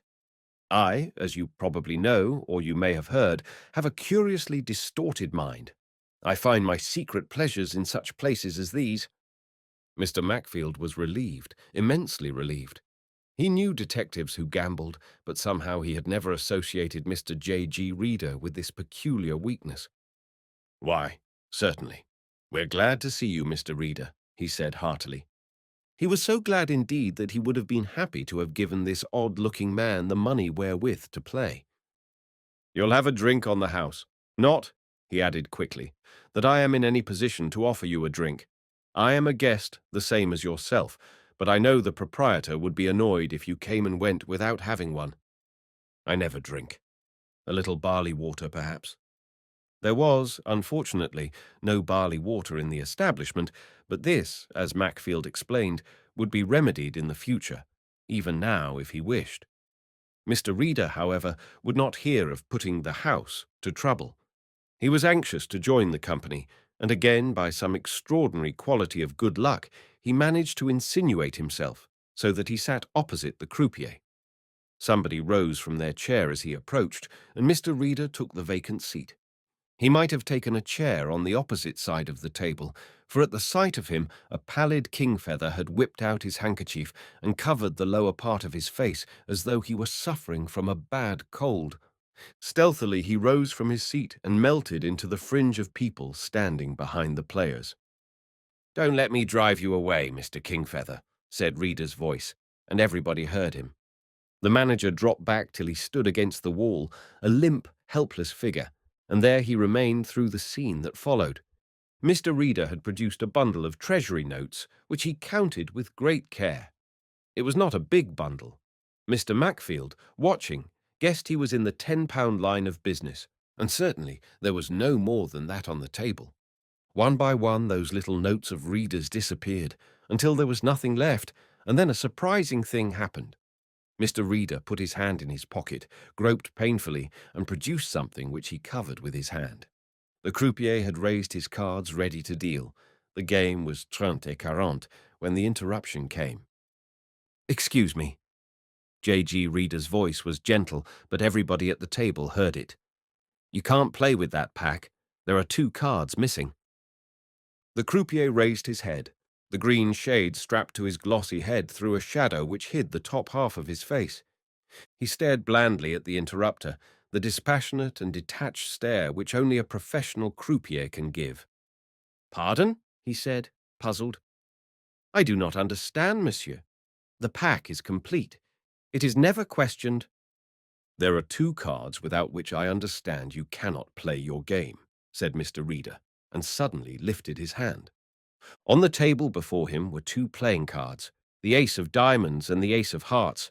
The croupier looked down at them and then, with an oath, pushed back his chair and dropped his hand to his hip. "Don't move, I beg of you."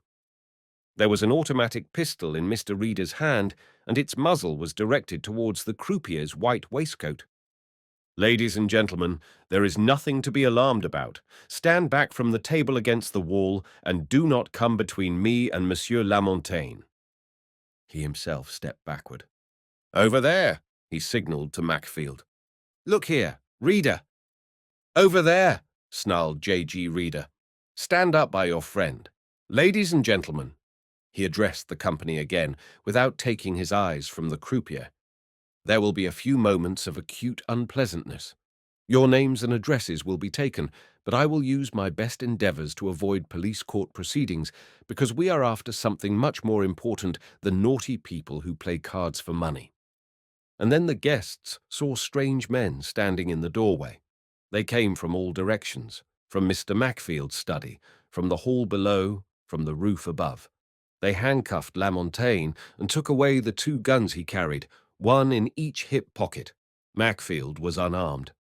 What will the charge be? Mr. Gaylor will tell you that at the police station, but I think the question is unnecessary. Honestly, don't you, Mr. Macfield? Macfield said nothing. Chapter 11. Mr. Reader kept what he called a casebook, in which he inscribed a passionless account of all the cases in which he was engaged. Some of these cases had no value except to the technician and would not interest anyone except perhaps the psychopathologist. Under the heading 2 Aces appeared this account, written in his own handwriting. In the year 1919, wrote Mr. Reader, there arrived at the Hotel Majestic in Nice a man who described himself in the hotel register as Rufus Macfield. He had a number of other names, but it is only necessary that Macfield should be used to identify this particular character. The man had a reputation as a card sharp, and, in the pursuit of his nefarious calling, had worked the ships plying between England and New York. He had also been convicted on 2 occasions as a professional gambler in Germany. He was of Danish origin, but at the time was a naturalized Englishman, with a permanent address in Colvin Gardens, Bayswater. At the Majestic Hotel he had met with Charles or Walter Lynn, an adventurer who had also operated the ships on the North Atlantic.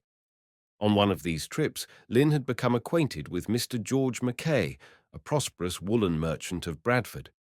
There is no evidence that they ever played cards together, and Mr. McKay does not recall that they did, but the friendship was of value to Lynn because Mr. McKay was in the habit of coming to Nice every year and was in residence at the time Lynn and Macfield met. McKay was known as a resolute and successful gambler, and before now had figured in sensational play. The 2 men, Lynn and Macfield, conferred together and decided upon a scheme to rob McKay at the tables. Gambling in Nice is not confined to the recognized establishments. There was at the time a number of cercles privés where play was even higher than at the public rooms, and the most reputable of these was Le Cygne, which, if it was not recognized, was winked at by the French authorities.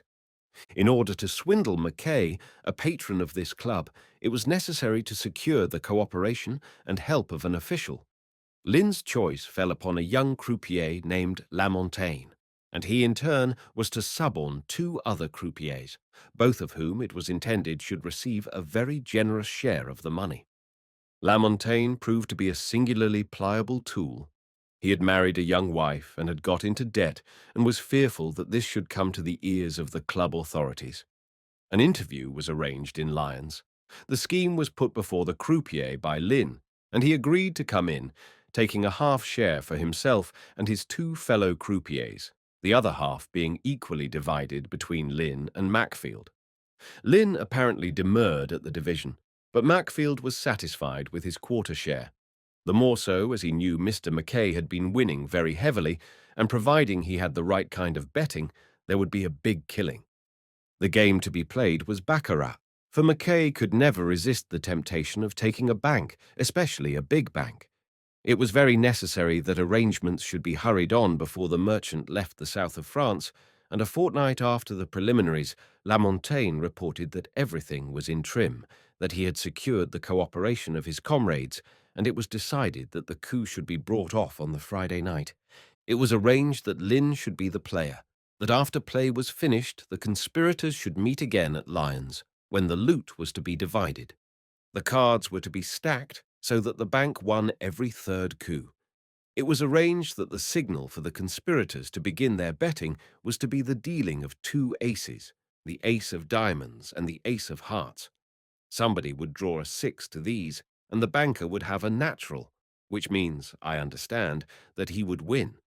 Thereafter the betting was to be done by Lynn, and the first was a banco call, which meant, as the cards lay, that the bank would be swept into their pockets. They knew Mr. McKay would bid for the bank, but they would bid higher, and Lynn then took the bank with a capital of £1,000,000. 14 times the bank won, and had now reached enormous proportions, so much so that every other table in the room was deserted, and the table where this high play was going on was surrounded by curious watchers. There were 14 winning coups for the bank, and the amount gathered up at the finish by Lynn was something in the neighbourhood of £400,000. Lamontagne states that it was more, but Mackfield is satisfied that it was in that region. The money was taken to the hotel, and the following night Lynn left for Lyons.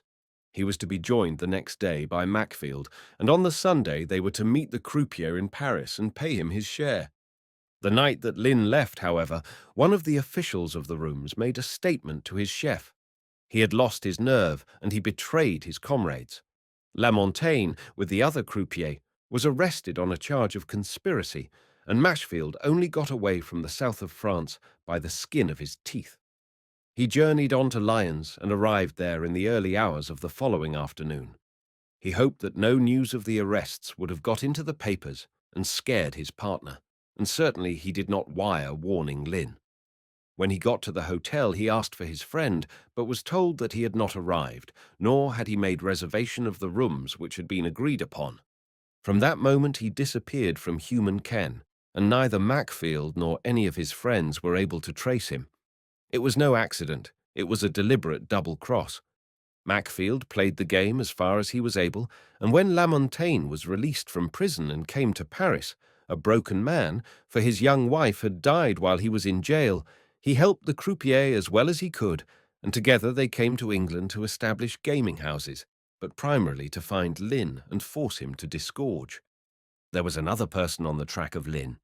McKay, who had been robbed, as he knew after the French court proceedings, employed me to trace him, but for certain reasons I was unable to justify his confidence. I do not know in what year or month Lamontagne and Mackfield located their man. It is certain that Mr. Wentford, as he called himself, lived in increasing fear of their vengeance. When they did locate him, he proved to be an impossible man to reach.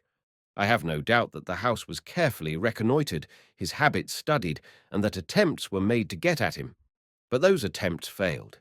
It is highly probable, though no proof of this exists, that he was well informed as to his enemy's movements, for so far as can be gathered from the statement of his niece and checked by the admissions of Mackfield, Lynn never left his house, except on the days when Mackfield and Lamontagne were in Paris. They frequently went to that city over the weekend.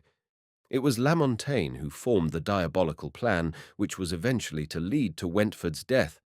He knew that the only man admitted to the house was the mounted policeman who patrolled that part of the country, so he studied police methods, even got information as to the times on which the beat was patrolled, and on the night of the murder. Soon after it was dark, he travelled down to Beaconsfield by car through the storm, accompanied by Mackfield. Lamontagne, at some time or other, had been on the French stage. He spoke perfect English, and I have no doubt was in a position to make himself up sufficiently well to deceive Wentford into opening the door. At 7 o'clock, Constable Verity left the station and proceeded on his patrol. At 7:30, he was ruthlessly murdered by a man who stepped out of his concealment and shot him point-blank through the heart. The body was taken into a field and laid out, the two murderers hoping that the snow would cover it. Lamontagne was already wearing the uniform of a police constable, and, mounting the horse, he rode on to Wentford's house.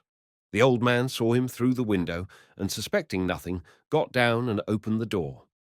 He may not have realized that anything was wrong until he was back in his parlour, for it was there that he was struck down. The two men intended leaving him in the cottage, but a complication arose whilst they were searching the place, or endeavouring to open the safe behind the bookcase. The telephone rang, and they heard Margot Lynn say that she was coming on but was delayed. One of them answered in a disguised voice. The thing to do now was to remove the body. Lifting it out, they laid it over the horse's saddle, and guiding the nervous animal down to the road, led it towards Beaconsfield. Here a second complication arose. The lights of Mr. Enwood's car were seen coming toward them. The body was dropped by the side of the road, and the constable took his place on the horse's back. The animal was smothered with the blood of the murdered man, and the clerk of Mr. Enwood, the lawyer, taking the bridle quite innocently, must have rubbed his sleeve along the shoulder, for it was afterwards discovered that his coat was stained. That gave me my first clue, and I was able, owing to my peculiar mind, to reconstruct the crime as it had been committed. The two men joined one another again in the vicinity of the cottage. They were not able to make any further attempt that night. One of them, however, heard that the girl knew where the money was cached. I am afraid I was responsible for this, and it was intended that she should be taken away with the key of the safe deposit. Mackfield had already become acquainted with the straitened circumstances of young McKay, the son of his victim, and probably to hit at his father, who he must have known was still hunting for him, used an opportunity which was offered by chance to ruin him, as he believed. £200, representing a portion of the money obtained from the bank by a fraudulent manager, 3 years penal servitude, Central Criminal Court, through the instrumentality of his woman friend, 5 years PS CCC, was sent anonymously to the younger McKay by Mackfield and was traced to the young man. After this came a note, also in Mr. Reader's hand. Rufus John Mackfield and Antonio Lamontagne. Sentence, death, CCC. Executed at Wandsworth Prison, April 17th. Executioner Ellis. Mr. Reader was a stickler for facts.